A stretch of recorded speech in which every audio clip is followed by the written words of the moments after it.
కోడానకోడి స్తోత్రం. ఈ పరిశుద్ధమైన ఉదయ కాలంలో మీరు మాకు ఇచ్చిన సమయాన్ని బట్టి నీకు కోటి కోటి వందనాలు, స్తోత్రాలు. நீ என்ன வார்த்தை பேச வேண்டுமோ இந்த பரிசுத்த காலை ஆராதனை இடைப்பட்டு நீர் பேசும். ఈ పరిశుద్ధమైన ఉదయ కాలంలో ఏమి మాట్లాడతావో మాతో మాట్లాడమని. உம்முடைய வார்த்தையிலே ஆசீர்வாதம் உண்டு. మీ మాటలలో ఆశీర్వాదం ఉన్నది. உம்முடைய வார்த்தையிலே ஒரு பாதுகாப்பு உண்டு. మీ మాటలలో ఒక భద్రత ఉన్నది. பரிசுத்த ஆவியானவரே, పరిశుద్ధమైన దేవా, நீர் பேசும். నువ్వు మాట్లాడు, நாங்கள் கேட்கிறோம். మేము వినగలుగుతాం. நேரடி ஒளிபரப்பு பார்த்து கொண்டிருக்கிற அநேகரும் ఈ జెరెమియా టీవీ వెలువెరుపుగా నేరుగా చూస్తున్న మీరుగును அவங்களையும் ஆசீர்வதியும் தகப்பனே. వాళ్ళని ఆశీర్వదించము దేవా. இந்த சத்தத்தை கேட்கும் போது ఈ శబ్దమును వినగలిగేటప్పుడు உம்முடைய வருகைக்கு మీరు అక్కడకు நீர் எங்களை ஆயத்தப்படுத்தும். మీరే ఎత్తబడుటకు இயேசுவின் நாமத்தினாலே యేసు నామములో ஜெபிக்கிறோம். ప్రార్థిస్తున్నాం. ஆமென். ఆమేన్.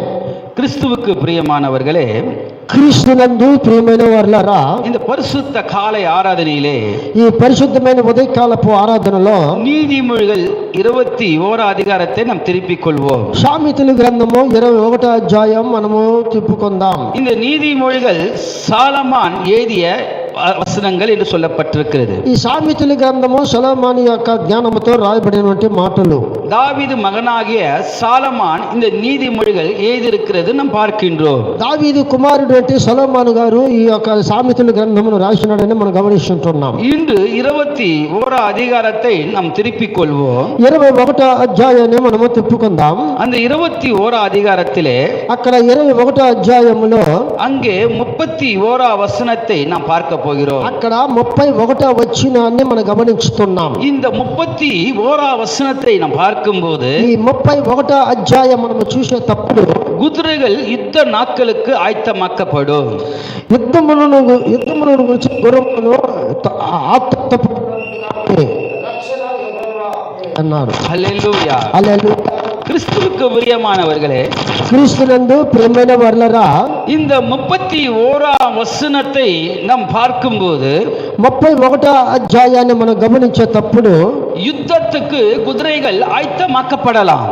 యుద్ధానికి మనలందరూ కూడా సమకూరుస్తాడు. யுத்தத்துக்கு குதிரைகள் ஆயத்தமாக்கப்படலாம். குதிரைகள் ఈ యుద్ధానికి గుర్రములు అన్నిటిని కూడా ప్రిపేర్ చేస్తారు. ஆனா என்னதான் யுத்தம் பண்ணதுக்கு குதிரைகள் ஆயத்தம் பண்ணியிருந்தாலும் ఏమిదా యుద్ధమును చేసేదానికి గుర్రములను మనకి సిద్ధపాటు చేసినా కూడా அந்த யுத்தத்துக்கு ஜெயம் கொடுக்கிறவர் கர்த்தரால் தான் உண்டாகும் என்று அறிந்து கொள்ள ఆ வேண்டும். యుద్ధమును జయము కలుగు చేసేవాడు దేవుడే మాత్రమే. இன்று தலைப்பு என்னவென்று சொன்னார், ఈరోజు తలపగలిగినటువంటి మాటలు ఏమిటి? ஜெயம் கொடுக்கிற தேவன் நம்மோடு இருக்கின்றார். మనకి జయమును కలిగించేవంటి దేవుడు మన మధ్య ఉన్నాడు. இன்னைக்கு ஜெயத்தை தருகிற சர்வ வல்ல தெய்வம் நம்மோடு ఈ இருக்கின்றார். రోజు మనకి జయమును కలుగు చేసేవంటి సర్వశక్తి కలిగిన దేవుడు మన మధ్య ఉన్నాడు. அநேக யுத்தத்துக்கு நீ குதிரைகள் ஆயத்த பண்ணி கொண்டிருக்கலாம். అనేకమైన యుద్ధములకు నువ్వు గుర్రములను ప్రిపేర్ చేసుకుంటావు. அந்த யுத்தத்தை குறித்து அந்த குதிரைகளை குறித்து நம்பிக்கை வைத்துக் ఆ கொண்டிருக்கலாம். యుద్ధమును గురించి ఆ గుర్రముల గురించి నువ్వు నమ్మకాన్ని పెట్టుకుని ఉండొచ్చు. ஆனா ஜெயமோ கர்த்தரால் வரும் என்று நாம் சரியாக அறிந்து கொள்ள வேண்டும். అయితే జయము కలుగు చేసేది దేవుడు ఒక్కడ మాత్రమని చెప్పి మనము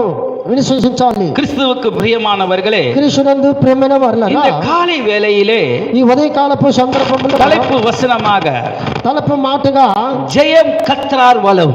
జయము దేవుని వల్ల వస్తుంది. இன்னைக்கு ஜெயத்தை கொடுக்கிறவர் கர்த்தரால் தான் உண்டாகும் என்று நாம் அறிந்து கொள்ள ఈ రోజు வேண்டும். మనకి జయాన్ని కలుగు చేసేవంటి రక్షణ కలుగు చేసేవంటి దేవుడు మన మధ్య இன்னைக்கு ఉన్నాడు. ஜெயம் ஜெயம் என்று சொல்லிக்கொண்டு அநேக கூட்டங்கள் நடத்தி கொண்டிருக்கிறார்கள். ఈ రోజు మనము జయిస్తున్నాము, రక్షణ పొందుతామని చెప్పి అనేక కూటముల మధ్య ஆனா వెళ్తున్నాము. ஜெயம் எங்க இருக்கிறது சொன்னா అయితే జయించగలిగే రక్షణ ఎక్కడ ఉంటున్నది అంటే தேவனுடைய சமூகம் தேவனால் உண்டாகும் என்று நாம் சரியாக நாம் அறிந்து கொள்ள வேண்டும். దేవుని యొక్క సముఖంలో దేవుని స్థలములో ఉండదని చెప్పి మనం సరిగా గుర్తించుకోవాలి. இந்த செய்தியை நான் தியானித்துக் கொண்டிருக்கும் போது ఈ యొక్క వర్తమానం నేను గమనించేటప్పుడు ஆவியானவர் என்னோட அநேக வார்த்தைகள் இடைப்பட்டு பேசிக் கொண்டிருக்கிறார். అనేకమైన వంటి సమస్యలలో చిక్కుపడుకునే ఉంటాము. கிறிஸ்துவுக்கு பிரியமானவர்களே, క్రీస్తునందు ప్రేమ இன்னைக்கு ஜெயத்தை குறித்து 3 காரியங்கள் இன்று நாம் பார்க்க போகிறோம். ఈ రోజు మన జీవితంలో జయమును గురించి రక్షణ గురించి 3 చూడగలుగుతాం. ஜெயம் எங்கிருந்து வருகிறது? ఈ జయము రక్షణ ఎక్కడి నుంచి వస్తుంది? இந்த ஜெயத்தை குறித்து நாம் பார்க்க போகிறோம். ఈ జయమును గురించి మనం గమనిస్తుంటాం. இந்த ஜெயம் 3 காரியங்களிலே பார்க்கும்போது ఈ జయించగలిగేటువంటి 3 కార్యాలు మనం చూసేటప్పుడు முதலாவது ஜெயம் என்ன? మొదలు యొక్క జయించేది ఏమిటి? ஜெயதொனி. మనం జయ రక్షణను ధ్వని అన్న ఊదదు జయ ధ్వని చాలా మనము ఆ పాడల్. చెంగోలు ఊదేటప్పుడు జయముగా మనం జయ ఊదుతాం. పాడల్. ఆ యొక్క కీర్తనను పాడుతాం. రెండవది రెండోది జయ స్తంభం. ఆ ఆ జయము యొక్క ఆ తుంబులుగా ఉంటాయి. స్తంభం జయ స్తంభం.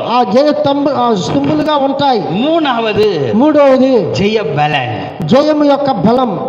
கிறிஸ்துவுக்கு பிரியமானவர்களே, క్రీస్తునందు ప్రియమైన వర్లరా, இந்த தலைப்பு செய்தியாக ఈరోజు వాగ్దానం మాటగా ஜெயம் கொடுக்கிற தேவன் நம்மோடு இருக்கின்றார். జయమును కలుగు చేసిన దేవుడు మన మధ్య ఉన్నాడు. முதலாவது ஜெய துணி என்ற சத்தத்தை நாம் பார்க்கிறோம். మొదలుగా మనము జయం దేవుని వంటి శబ్దమును మనం వినగలుగుతున్నాం. இரண்டாவது ஜெய ஸ்தம்பம் என்று பார்க்கின்றோம். రెండోది మనము జయమును కలుగు చేసేటువంటి ఒక తుంబములుగా మనం గమనిస్తాం. மூணாவது ஜெய பலமானவரை பார்க்கிறோம். మూడోది జయ బలముగా మనం గమనిస్తాం.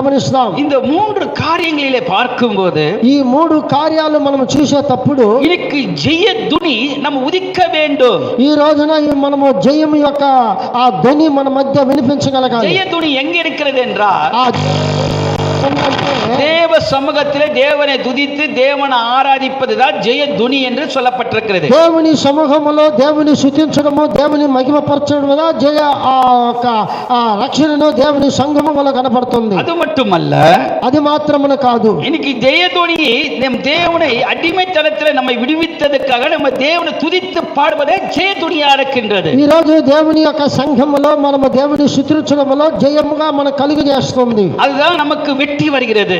అదిదా మనము జయించగలుగుతున్నాం. என்னதான் ஆயத்த பண்ணி குதிரைகளை ரெடி பண்ணாலும் ஒரு ஜெயத்தை உண்டாக்குற கர்த்தரை நாம் துதித்து தொனிக்க வேண்டும். ఏమిదా మనకి గుర్రాలను మేత సమస్యలను మన యుద్ధాలు ప్రారంభమైనా కూడా మనము జయం కలిగేవంటి దేవుని యొక్క శబ్ద ధ్వనిని మనము జయించాలా. வாசிப்போமா?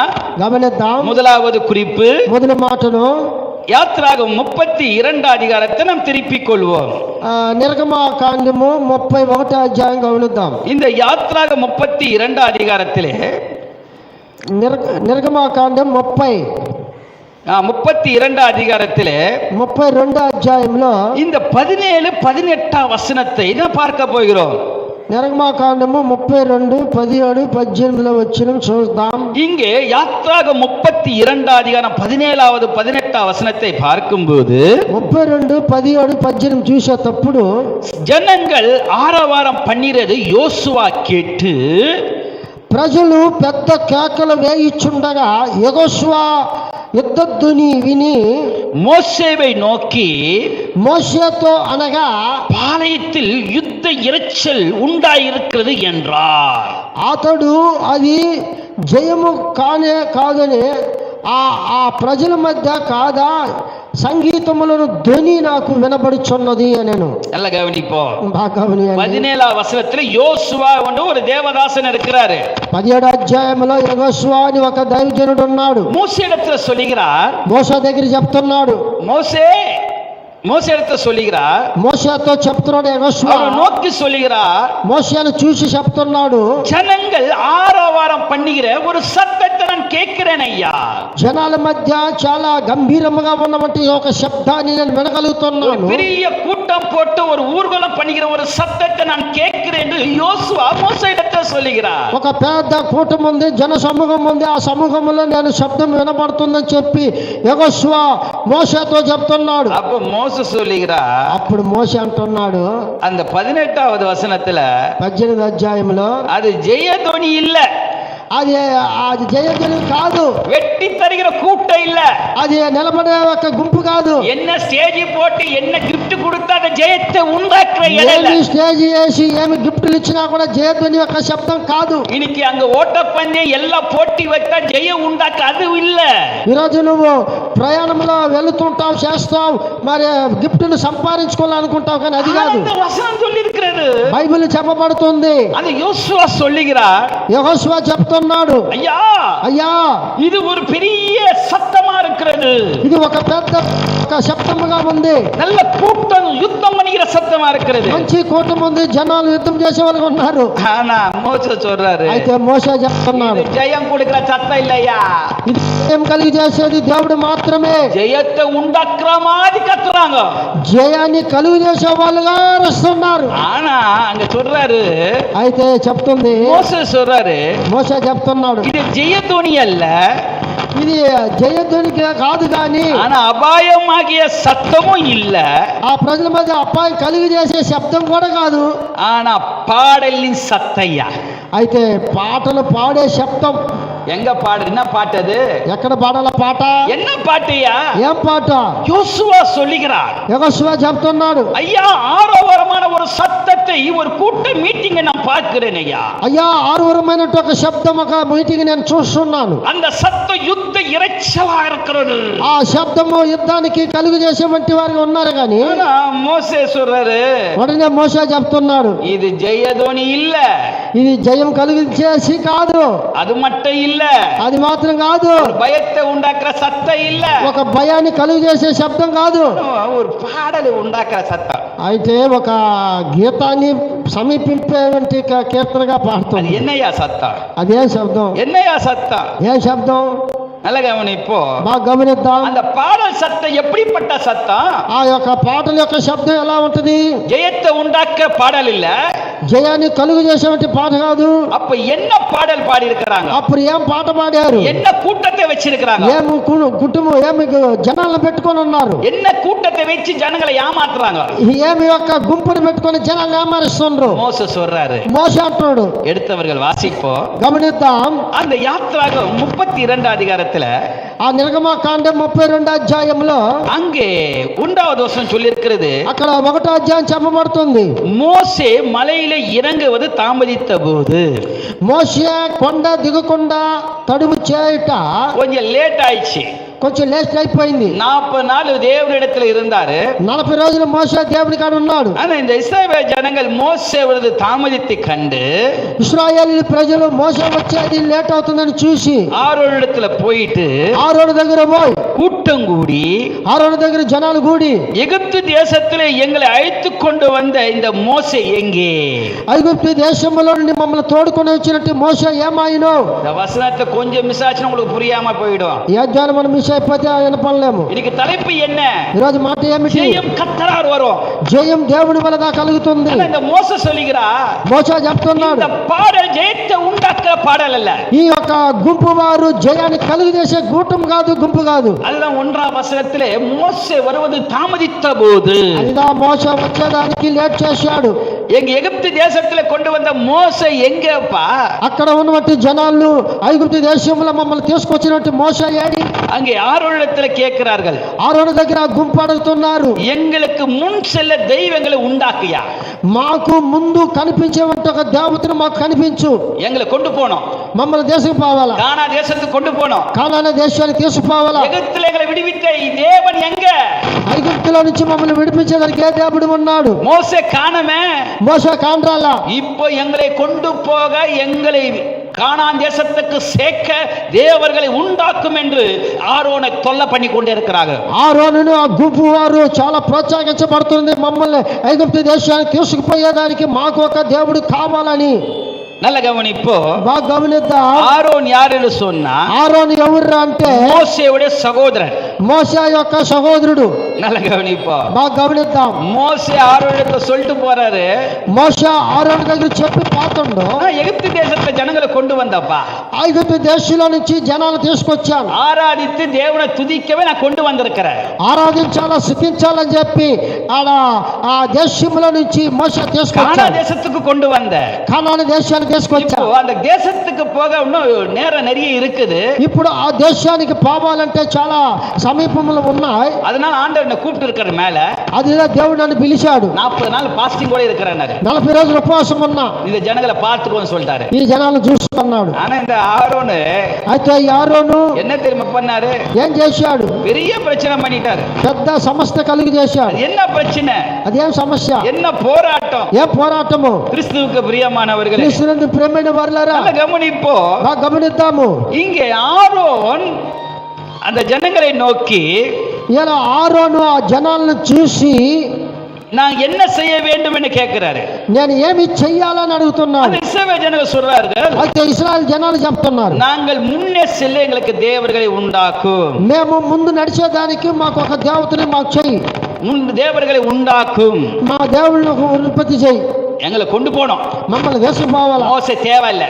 మోషే రాడు. நான் அந்த ஆரோன் என்ன சொல்லி இருக்கணும், అయితే ఆరోన్ ఏం చెయ్యాలా, நம்ம இப்படி ஒரு மீட்டிங் நடத்தக்கூடாது, మనం ఇట్లా ఒక మీటింగ్ మనం పెట్టకూడదు. மோசே வார்த்தை கொண்டு வர போயிருக்காரு, మోషే పోయాడు, அதுக்காக வெயிட் பண்ணி இருக்கலாம். మోషే కోసం లేట్ చేద్దాం. ஆரோன் பண்ண பாருப்பா. అయితే ఆరోన్ చేసే మాట చూడు, 2வது வசனத்தை பாருங்களேன். ఆ అధ్యాయం చూడు, யாத்ராகமம் 32:2. ఆ 32:2లో அதுக்கு ஆரோன், உங்க மனைவி குமாரத்திகளும் காதுகளில் இருக்கிற பொன்னிகளும் கயிற்று என்னிடத்தில் கொண்டு வாருங்கள். అందుకు ఆరోన్ అంటున్నాడు, అందుకు ఆరోను మీ భార్యలకు మీ యొక్క కుమారులకు ఉన్న ఆ కుమార్తెలకు చెవులను పోగులు బంగారములను పోగు చేసి నా దగ్గరకు తీసుకొని రండి. 3வது வசனம் சொல்லி இருக்கிறது, 3 అంటున్నది, ஜனங்கள் எல்லாரும் தங்கள் காதுகளில் இருக்கிற பொன்னுன்னு கயிற்று ஆரோனிடத்தில் கொண்டு வந்தார்கள். ప్రజలు తమ చెవులలో ఉన్న బంగారముల పోగులు తీసి ఆరోను దగ్గరికి ఇచ్చేసేసి. ஆனா நடந்தது பாருப்பா, జరిగింది చూడండి. 4வது வசனத்துல 4 అధ్యాయములో அவர்கள் கையிலிருந்து அவருக்கு அந்த பொன்னையும் வாங்கி அங்கே ஒரு சிறிய கருவி நிமித்தம் கரிப்பிடித்து ஒரு கண்டு குட்டியை வளர்ப்பித்தார். ఇప్పుడు ఆరోను గారు ఏమి చేశాడంటే అతడు వాటిని తీసుకొని పొగరుబోతుతో రూపమును ఏర్పరిచి దానిని పోత పూసి దూడగా చేశారండి. பண்ண வேலை பாருப்பா ఆరోను చేసే పని చూడు. ஆனா ஒரு கண்ணு குட்டியை ரெடி பண்ணிட்டு ఒక దూడను రెడీ చేసేసిండు. உங்க எகிப்து தேசத்திலிருந்து அழைத்து கொண்டு வந்த தேவன் இதுதான் மாட்டார். ఐగుప్తులో నుంచి తీసుకొచ్చింటే దేవుడు ఇదే అన్నాడండి. ఆరోను பெரிய பாவம்பா, ఎంత పాపం చేశాడు. இதுதான் கொண்டு வந்தாரு, ఇదిగా తీసుకొచ్చింది. ஒரு கண்டு குட்டியை ஆயத்த பண்ணி இதுதான் தேவன் எகிப்து தேசத்துல உங்களை கொண்டு வந்த தேவன். ఒక దూడను తయారు చేసి ఐగుప్తులో వచ్చి ఇదిదా మిమ్మల్ని తీసుకొచ్చిన.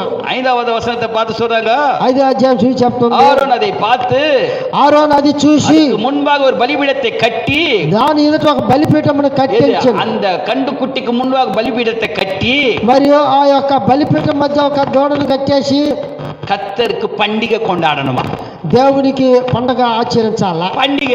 పండగ అంట. இங்க ஜெயத்துணி உண்டாக்கணும், ఈ యొక్క జయబుద్ధుని కరెక్షన్ பண்டிகைப்பா, ఇవాళ ఒక పండగ நம்மெல்லாம் சேர்ந்து మనమందరం చేసి போட்டி போட்டு பண்டிகை கொண்டாடணும். ఒక పోటీగా పండగ చేద్దాం. இன்னைக்கு நமக்கு எகிப்து தேசத்தை விடுவித்த ஊர் தான் ఈ రోజు మనం ఐగుప్తు దేశంలో నుంచి విడిపించినటువంటి దేవుడు. பண்டிகை கொண்டாடுறாங்க. పండుగ கொண்டாడుతున్నారు. எப்படிப்பட்ட பண்டிகை, ఎటువంటి పండుగ, எப்படி கொண்டாடுறாங்க, ఎట్ట కొண்டாడుతున్నారు. அந்த வசனம் சொல்லி இருக்கிறது. అధ్యాయం చెప్పబడుతుంది 6వ వచనத்துல, 6వ అధ్యాయంలో, மறுநாள் அவர்கள் காலையில எழுந்து మరునాడు వారు ఉదయమునే లేచి సర్వాంగ దహన బలిகளும் సమాధాన బలిகளும் జలితినాர்கள். దాన బలులను సమాధాన బలు అర్పించి అప్పుడు జనులు తినుటకు త్రాగుటకు కూర్చొని ఉంటకు లేచారు. காலையிலேருந்து நைட்டு வரைக்கும் அந்த பண்டிகை கொண்டாடினே இருக்கிறாங்கப்பா, குடிச்சு அந்த கண்டுக்குட்டியை வைத்து.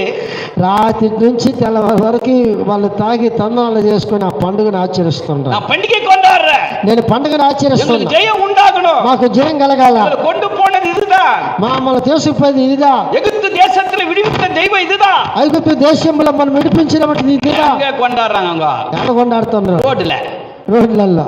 இந்த వచనం அப்படிதாங்க இருக்கு. ఈ అధ్యాయం అట్లా ఉంది. யோசிக்கணுங்க, మనం ఆలోచించాలా. ஆரோன் கேட்கும்போது ఆరోను అడిగేటప్పుడు ஆரோன் என்ன சொல்லி இருக்கணும், ఆరోను ఏం చెప్పాలా, மோசே வருவார் இருப்பா, మోసే వస్తువులు ఉండండి, புத்தி சொல்லி இருக்கணும். మనకు బుద్ధి చెప్పాలి. ஆனா இருக்குது காதுல இருக்குதெல்லாம் புடுங்கி ஒரு கண்டுக்குட்டியை உருவாக்கினார். అయితే మోసే రాకముందే ప్రజలందరినీ మోసం చేశాడండి. சகோதரம் பண்ண பாவம் பாருங்களேன், సర్పం చేసినటువంటి ఒక పాపము చూడు. சகோதரம் பண்ண பாவம், తన యొక్క సహోదరు అన్నదమ్ముడు చేసిన పాపము. ஆரோன் பண்ண வேலையை பாரு, ఆరోను చేసిన పని చూడు. குடித்து வெறித்து விளையாடுறாங்க, ఆ త్రాగి తందనాలు పడుతున్నది. அப்போது நடக்குது பாரு சம்பவம். అప్పుడు జరుగుతుంది. அங்க 7வது వచనத்துல 7వ అధ్యాయంలో, அப்போது கர்த்தர் மோசேவை நோக்கி, అప్పుడు యెహోవా మోసేతో ఇట్లనెను, இறங்கி పో கீழே, నువ్వు దిగి మోసే పో, உன் சகோதரன் பண்ற அட்டகாசம் பாரு, போ, నీ సహోదరుడు చేసే అన్యాయం చూడు, போ இறங்கி போ. దిగిపో. என்ன நடக்குது, ఏం జరుగుతుంది, எகிப்திலிருந்து தேசத்திலிருந்து நீ நடத்தி வந்த இந்த ஜனங்கள் தங்களை கெடுத்து கொண்டிருக்கிறார்கள். ఐగుప్తు దేశంలో వచ్చినటువంటి నీ సహోదరుడు ఆరోను గారు ఏం పని చేస్తున్నాడు? இன்னைக்கு இதாக கெடுத்து கொண்டிருக்கிறார்கள். ఇది ఈ రోజులో జరిగేది అదిగా. ஆண்டவர் விடுவித்த ரட்சிப்பை ஜெயத்தை இங்க செய்யாமல் அங்க செய்து கொண்டிருப்பது. దేవుడు విడిపించినటువంటి ఒక సమస్యను ఇక్కడ చేయకుండా మనము ఎలా చేస్తున్నట్టు ఈ మరి మార్గంలో கெடுத்து கொண்டிருக்கிறார் சொன்னார்கள். ఇలాగ మరి చెడిపోతున్నది. 9వ వచనத்தில் பார்க்கும்போது 9వ అధ్యాయం చూసేటప్పుడు கர்த்தர் మోసేவை நோக்கி இந்த ஜனங்களை பார்த்து இவர்கள் வணங்கா கைத்துள்ளவர்களா? మరి యెహోవా ఇట్లనను, నేను ఈ ప్రజలను చూచి ఉన్నాను, ఇదిగో వారు లోబడకున్న ప్రజలైపోయారు. எவ்வளவு வேதனையா ఎంత பேசுறாரு. వేదనగా మాట్లాడుతున్నది. மோசே கேட்கிறாரு, అప్పుడు మోసే దగ్గర అడుగుతున్నాడు. வணங்கா கைத்துள்ளவர்கள், మోసేతో అంటున్నారు, వీళ్ళు లోబడిన ప్రజలు, வணங்காத கைத்துள்ளவர்கள். వీళ్ళు లోబడిన ప్రజలు. அப்போ மோசே இறங்கி வராரு. అప్పుడు మోసే దిగి వస్తున్నాడు. மோசே இறங்கி வரும்போது మోసే దిగి వచ్చేటప్పుడు யோசுவா நிக்கிறாரு. యెహోషువ నిలబడి ఉండు. அந்த சத்தத்தை கேட்கிறாரு. ఆ శబ్దమును వింటున్నాడు. 17వ వచనத்துல 17వ అధ్యాయంలో அவர் ஆரவாரம் பண்ணுகிற கூட்டத்தை பார்க்கிறாங்க. ఆ ప్రజలు కేకలేసేవంటి ఒక కూటాన్ని చూస్తున్నాడు. கண்டு குட்டை வளைப்பித்து அதை குடித்து வெறித்து ஆரவாரம் பண்ணிக்கொண்டு பாட்டு பாடி கொண்டிருக்கிறார்கள். அப்போது யோசுவா சொல்றாரு, అప్పుడు యెహోషువ అంటున్నాడు, ஐயா இது யுத்தத்தின் இரைச்சல் ஐயா. అయ్యా యుద్ధముల గురించి అనే సమస్యలు కలుగుతున్నాయి. அப்ப மோசே சொல்றாரு 18ல, మోసే అంటున్నాడు 18లో, இது ஜெயத்தை உண்டாக்குற கூட்டத்தோட சத்தம் இல்ல. ఇది దేవునిని మహిమపరిచే వంటి ఒక శబ్దము కాదు. ఈ జనాలు 18వ వచనం சொல்லி இருக்கிறது, 18వ అధ్యాయం ஜெயதுணியாகிய சத்தம் இல்ல, ఇది జయధ్వని కలిగించే శబ్దం அபாய சத்தம் அல்ல, ఇది కాదు. ஆனா இது பாடலின் சத்தம். అయితే ఇది పాటలు పాడే శబ్దం కావాలి. என்ன பாடல் சத்தமா? ఏం పాటలు? ஒரு கண்டுக்குட்டி எடுத்து ఒక దూడను తీసి எல்லா ஊர்வலம் கொண்டு போயிட்டு నేరుగా ఊరుగోల తీసుకొని காலையில ஸ்டார்ட் பண்ணி நைட்டு 9 மணி வரைக்கும் ஆட்டம் போட்டுன்னு இருக்கிறாங்க. పొద్దున్న స్టార్ట్ చేసి 9 గంటల వరకు குடித்து குடித்து ஆட்டம் போடுறாங்க. తాగి ఆటలాలు పడుతున్నారు. அந்த ஜனங்களுக்காக தான் ஆண்டவர் மோசே அனுப்பி இருக்கிறாரு. ఆ జనుల కోసమే మోసేని పంపిండు அந்த దేవుడు. ஜனங்களுக்காக தான் சபையை உண்டாக்கி இருக்கிறாரு. ఆ జనుల కోసం కదా సంఘమును దేవుడు அந்த சபைக்காக தான் ஆண்டவரே இயேசு ரத்தத்தை சிந்தி இருக்கிறார். ఆ సంఘమున కోసం కదా యేసు రక్తమును చిందించాడు. அந்த ஜனங்களுக்காக தான் தேவ வார்த்தைகளை கொண்டு வந்திருக்கிறாரு. ఆ జనుల కోసం కదా దేవుని మాటలు మోసే తీసుకొస్తున్నది. ஆனா அந்த ஜனங்க பேசின வார்த்தையை பாருங்களேன். అయితే ఆ జనాలు చేసే మాటలు చూడండి. நாங்க கொண்டு போய் ஆசீர்வாதம் இருக்க எங்க தேவர்கள் வேண்டும். మేమల్ని తీసుకుపోయి ఆశీర్వదించబడిన ఒక దేవుడు కావాలా? அங்கதே ஒரு பண்டிகையை உருவாக்கிட்டாங்க. అక్కడ వాళ్ళు ఒక పండగని ఉత్పత్తి చేసేసారు. அந்த பண்டிகை வைத்து பண்ண ஆட்டம் பாருங்களேன். ఆ పండగను పెట్టుకొని వాళ్ళు చేసిన ఆటంకాలు చూడండి. ஆண்டவருக்கே கோபம் வந்தது. దేవునికే కోపం వచ్చేసింది. இந்த ஜனங்கள் வணங்க கைத்துள்ளவர்கள். ఈ జనులు లోబడిన ప్రజలు எகிப்து தேசத்து அடிமைத்தனத்திலே இவங்க வேதனைப்படுவ அவங்க சத்தத்தை நான் கேட்டேன். ఐగుప్తు దేశంలో అడవితనములో ఉన్నటువంటి ప్రజల యొక్క శబ్దాన్ని నేను విన్నాను. உன்னை நான் அனுப்பினேன் மோசே. మోసే నేను ఐగుప్తు దేశానికి அநேக పంపాను. அற்புதங்கள் செய்தேன். అనేకమైన అద్భుతములు చేస్తున్నావు. இந்த ஜனங்க பாருப்பா, ఈ జనులు చేసేది చూడు. இப்படி இருக்கிறாங்களப்பா, ఎటువంటి స్థాయిలో ఉన్నారు, இப்படி இருக்கிறார்கள். ఎటువంటి స్థాయిలో ఉన్నారు, எல்லாம் மறந்துட்டாங்க. అంతా మర్చిపోయారు. ஆனா அதை விட்டுட்டு అయితే అది వదిలేసి மோசே வர தாமதித்தார் என்று அறிந்து ఆ మోస వచ్చేదానికి ఆలస్యం అయిపోయాను. இனி மோசே மூலியமா ஜெயம் வராது நமக்கு. ఇక్కడ మోస వల్ల మాకు జయం రాదు. அவர் கொண்டு வர வார்த்தையால ஜெயம் வராது. మోస తీసుకొచ్చే మాటల మనకు జయం కలగదు. நம்ம யுத்தம் தான் நமக்கு ஜெயம். మన యుద్ధం దా మనకు జయం కలగదు. இந்த கண்டுக்குட்டி தான் நமக்கு ஜெயம். ఈ యొక్క దూడదా మనకు జయము. இதுதான் எகிப்து தேசத்துல நம்ம என்ன கொண்டு வந்தது. ఈ దూడదా మన ఐగుప్తు దేశానికి తీసుకొచ్చింది. அல்ல ஆரவாரம் பார்த்து குடித்து வெறித்தனமா பண்ணி கொண்டிருக்கிறார். ఆడంబరంగా ఆడుతూ పాడుతూ త్రాగుతూ తందనాలు చేస్తున్నారు. ஆனா అయితే தேவ கோபம் வந்தது. దేవుడు కోపం వచ్చేసింది. அந்த கண்டுக்குட்டி எரித்து போட்டா. ఆ దూడను కాల్చేశాడు. நல்ல கவனிப்போ, గమనిద్దాం. எகிப்து தேசத்திலிருந்து கொண்டு வரும்போது ఐగుప్తు దేశంలో తీసుకొచ్చేటప్పుడు செங்கடை இரண்டாக பிரிக்கும் போது ఆ యొక్క రాళ్ళను రెండుగా పిలిచేటప్పుడు அடிமைத்தனத்தை விடுவித்து செங்கடை இரண்டாக பிரிக்கும் போது ఐగుప్తు అడిమితనంలో చేసి మమ్మల్ని తీసుకొచ్చి రెండు స్పాయిలుగా చేసినప్పుడు அந்த ஜனங்க துதித்து பாடி ஆர்ப்பணித்தார்கள். ఆ జనులు త్రాగి తొందనాలు చేస్తూ పాడుతుంటారు. எப்படி ஆண்டவர் துதித்தார்களமா? ఎట్లా దేవుని సూచించారు తెలుసా? யாத்ராகமம் 15 அதிகாரம் నిర్గమకాండము 15వ అధ్యాయంలో 1వ వచనத்துல பாருங்களேன். 1వ అధ్యాయం చూడండి. அங்கே எகிப்து தேசத்துல விடுதலை ஆக்கும்போது எப்படி வந்திருக்காங்க பாருங்களேன். ఐగుప్తు దేశంలో ఎట్లా వచ్చింది, எப்படி ஆராதனை செய்தாங்க பாருங்களேன். ఎట్లా చేస్తున్నారు வாசிப்போ గమనిద్దాం. யாத்ராகம் 15வது அதிகாரத்துல నిర్గమకాండము 15వ అధ్యాయములో அந்த 15வது வசனத்து 1வது வசனத்தை நான் பார்க்கும்போது 15వ అధ్యాయం 1వ వచనం చూసేటప్పుడు அப்போது மோசே இஸ்ரவேல் புத்திரர்களும் கர்த்தரை புகழ்ந்து பாடி கர்த்தரை பாடுவோம் அவரை மகிமைப்படுத்தி வெட்டி சிறந்தார் என்று குதிரை வீரர்கள் கடலில் தடுந்தார்கள் என்று தேவனை துதித்தார்கள். అప్పుడు మోషే ఇశ్రాయేలీయులను యెహోవాను గురించి ఈ కీర్తన పాడిరి, యెహోవాను గురించి గానము చేసేదను. ஆமென். దేవుని నామమున మహిమ కలుగును. நல்ல கவனிப்பு. గమనిద్దాం. எகிப்து தேசத்தை விடுதலை ஆக்கும்போது இந்த துதி இப்ப இல்ல. ఇప్పుడు ఆ దేశంలో విడుదల కలిగించేదానికి కీర్తనలు పాడి స్తుతించే భాగ్యం లేదు. நல்ல கவனிப்பு. బాగా గమనిద్దాం. வசனத்தை நல்லா புரிந்து கொள்வோம். ఈ అధ్యాయం మనం గమనిద్దాం. முதலாவது எகிப்து தேசத்திலிருந்து இஸ்ரவேல் ஜனங்களை விடுவித்து செங்கடை இரண்டாக பிரித்து கொண்டு போகும்போது ఐగుప్తు దేశంలో బానిసత్వములను వంటి ప్రజలను ఇశ్రాయేలు దేశమునికి రెండింటిగా చేసి అక్కడ రెండు గుంపులుగా చేసేసి கர்த்தர் யுத்தம் பண்ண பிறகு దేవుడు యుద్ధము చేసేటప్పుడు அந்த இஸ்ரவேல் ஜனங்கள் ஆண்டவர் துதிக்கிறாங்க. అక్కడ ఉన్న ఇశ్రాయేలు ప్రజలు దేవుని స్తుతిస్తున్నారు. எப்படி துதிக்கிறாங்க பாருங்களேன். ఎట్లా స్తుతిస్తున్నారు? மோசே இஸ்ரவேல் புத்திரர்களும் கர்த்தரை புகழ்ந்து பாடினார்கள். మోషే ఇశ్రాయేలీయులను యెహోవాను గురించి కీర్తనలు పాడుతున్నారు. మహిమై వెట్టి సిరందార్ என்று பாடினார்கள். ఆ యొక్క వ్యక్తి యొక్క జీవితమును ముందు కొనసాగించడానికి కీర్తనలు పాడుతున్నారు. குதிரைகள் எல்லாம் கடலிலே தள்ளப்பட்டது என்று ஆண்டவரை துதித்து பாடினார்கள். ఆ గుర్రములన్నీ కూడా సముద్రంలో పడిపోయాయని చెప్పి దేవుని గురించి స్తుతిగానములు చేస్తున్నారు. ஆனா இப்போ என்ன ஆயிடுச்சு? ఇప్పుడు ఏమైంది? பாட்டு மாறிச்சு. పాట మారిపోయింది. என்ன பாட்டு? ఏం పాట? கண்டு குட்டி வைத்து பாடுறாங்க. కనుక ఆ దూడను పెట్టుకొని పాటలు పాడుతాను. முதலாவது விடுதலை பண்ண அந்த சத்தம் இப்ப துணி இல்ல. మొదలు విడుదల కలిగించినట్టు శబ్ద గ్రహణం మనకు ఇప్పుడు లేదు. நீ అடிமைத்தனத்தில் இருக்கும்போது ఆండవரை నోకి కూப்பிடும் போது உன்னை விடுவித்த அந்த துதி சத்தம் இப்ப உன்கிட்ட இல்ல. నువ్వు యొక్క ఐగుప్తు దేశంలో బానిసత్వంలో ఉన్నటువంటి అటువంటి స్థితులలో ఉన్నప్పుడు ఇప్పుడు లేదు. ஆனா இப்ப என்ன சத்தம்? అయితే ఇప్పుడు ఏం శబ్దం? என்ன துதிக்கிற? ఏం స్తుతిస్తున్నావు? ஒரு கண்டு குட்டி வைத்து துதிக்கிற. ఒక దూడను పెట్టుకొని స్తుతిస్తున్నావు. காலையில ஸ்டார்ட் பண்ண நைட் வரைக்கும் ஆராதனை பண்ற. పొద్దు రాత్రి నుంచి మొదలు నైట్ దాకా చేస్తున్నావు. ஆண்டவர் கோபத்தை உண்டாக்குற. దేవుడి కోపాన్ని కలిగి చేస్తున్నావు. பிரியமானவர்களே, ప్రియమైన వారలారా, இன்று வெட்டி தருகிறது எங்கே என்று நாம் அறிந்து கொள்ள வேண்டும். ఈ రోజు మనకి రక్షణ కలుగు చేసేది ఏది అని మనం ఆరాయాలి. தேவ சமூகத்திலே நம் தேவனை துதித்து பாடுவதே ஒரு வெற்றி ஜெயமா இருக்கிறது. దేవుని సమూహంలో మనము కీర్తనలు పాడేవంటి ఒక శబ్ద గ్రహణముగా ఉంటుంది. அதுதான் நீதிமொழிகள் அதிகாரம் நல்லா சொல்லப்பட்டிருக்கிற 21 அதிகாரத்துல అదే సామెతలు 21 31 வசனத்திலே 31 అధ్యాయములో குதிரைகள் யுத்தத்துக்கு நீ ஆயத்த பண்ணி இருக்கலாம். గుర్రములను ఈ యొక్క యుద్ధానికి నువ్వు రెడీ చేసుకొని ఉండొచ్చు. ஆனா ஜெயமோ கர்த்தர் தான் வரும். అయితే ఈ యొక్క జయము కలుగు చేసేది దేవుని వలన మాత్రమే. இன்னைக்கு ஜெயம் கொடுக்கிற தேவன் நம்மோடு இருக்கிறார். ఈ రోజు జయమును కలుగు చేసే దేవుడు మన మధ్య ఉన్నాడు. ஜெயம் அங்க இங்க வராதுங்க. జయం కలగాలంటే అక్కడెక్కడ రాదు. பெரிய ஒரு கூட்டத்தை வச்சா வராது.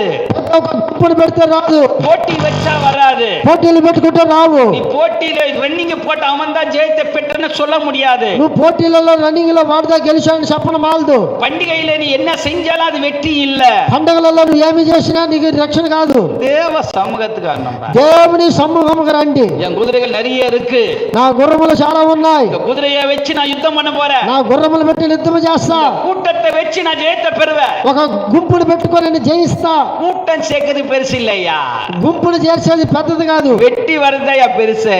వెట్టి మన జీవితంలో రక్షణ ఉంటుందా? எவ்வளவு கூட்டம் சேர்ந்தாலும் ఎంత కూటమి జనాలున్నా కూడా டேஞ்சர். అది నీకు అపాయమే, ஆபத்து. నీకు ఆపతే. அது பாரு கூட்டமா சேர்ந்து கண்டு கூட்டிய ரெடி பண்ணிட்டாங்க. ఆ గుంపందరూ చేరిదా ఒక దూడం తీసుకుపోయాడు. மோசே ஒருத்தர் மட்டும் தான் மேல போனார். అయితే మోషే ఒక్కడు మాత్రమే నిలబడ్డాడు. வந்தது பாரு வேண. వచ్చింది చూడండి. அக்கினி வர வைத்தாரு. దేవుడు అగ్ని పంపించాడు. அக்கினியிலே அந்த கண்டு குட்டி சுட்ட வைத்தார். అగ్నిలో ఆ దూడను కాల్చేసేసాడు. சுயமோ கர்த்தரால் வரும் என்று அறிய வேண்டும். జయము దేవుని ద్వారాగా వస్తుందని తెలుసుకోవాలి. அதுதாங்க ஜெயதுணி என்று சொன்னேன். అదిగా జయధ్వని అనే ఒక శబ్దం అనేది ஜெயதுணி என்று முதல் குறிப்பிலே தேவனை நாம் துதிக்கணும். జయము అనగా దేవుని మొదల మాటలను మనం దేవుని స్తుతించాలి, தேவனை நாம் ஆராதிக்க வேண்டும். దేవుని ఆరాధించాలి. தேவன் நம்ம விடுவித்திருக்கிறார் என்று அறிந்து நம் தேவ சமூகத்திலே ஒரு ஜெய துணி சத்தத்தை துதிக்க வேண்டும். దేవుడు మనల్ని విడిపించాడనే ఒక శబ్ద గ్రహణముతో దేవుని రక్షణను మనం కొనసాగించాలి. முதல் ஜனங்கள் இஸ்ரவேல் ஜனங்கள் எப்படி துதித்தார்களோ அந்த துதி இப்ப இல்ல. మొదలు ఇశ్రాయేలు జనాలు ఎట్లా స్తుతించారో ఆ యొక్క స్తుతి కీర్తనలు ఇప్పుడు లేవు. காரணம் என்ன? కారణం ఏమి? அன்னதானே ஒரு காரியத்தை செய்யணும். నేందా ఒక కార్యాన్ని చెయ్యాలి, நான் தான் பெரியவன், నేందా పెద్దోన్ని, நான் தான் பெரியவன், నేందా పెద్దోన్ని, நான் தான் நடத்தணும், నేందా జరిపించాలి, நான் செய்தா சட்டம், నేను చెప్పేదా చట్టం. இது கண்டு குட்டிதான் கடவுள், ఈ రోజు దోడదా దేవుడు, இதுதான் வணங்கணும், ఇదిదా వెంబడించాలి, இதுதான் உங்களை கொண்டு போகும். ఇదిదా నేను తీసుకుపోతుంది. பிரியமானவர்களே, ప్రియమైన వారు, வேதனையா இருக்கிறது. వేదనగా ఉందండి. இன்னைக்கு ஒரு கண்ணுக்குட்டியும் ஒரு மனுஷனை கொண்டு போக மாட்டாரு. ఈ రోజు ఒక దోడను ఒక మనిషిని తీసుకుపోలేం. நீ துதிக்கிற தேவ சமூகம் தேவ வார்த்தை தான் ஒரு வெற்றி ஜெயத்தை தேவன் தருகிறார் என்று நாம் அறிந்து கொள்ள வேண்டும். నువ్వు స్తుతించేది దేవుని మహిమపరిచేది రక్షణగా నువ్వు ఒక ఎదురు చూడాలా. హల్లెలూయా, హల్లెలూయా, హల్లెలూయా, హల్లెలూయా. ఈ నాளிலே ఈ రోజుల్లో ஒரு சின்ன பாடலை பாடுவார். ఒక చిన్న పాటను పాడదాం. దేవుని నామానికి మహిమ కలుగును గాక.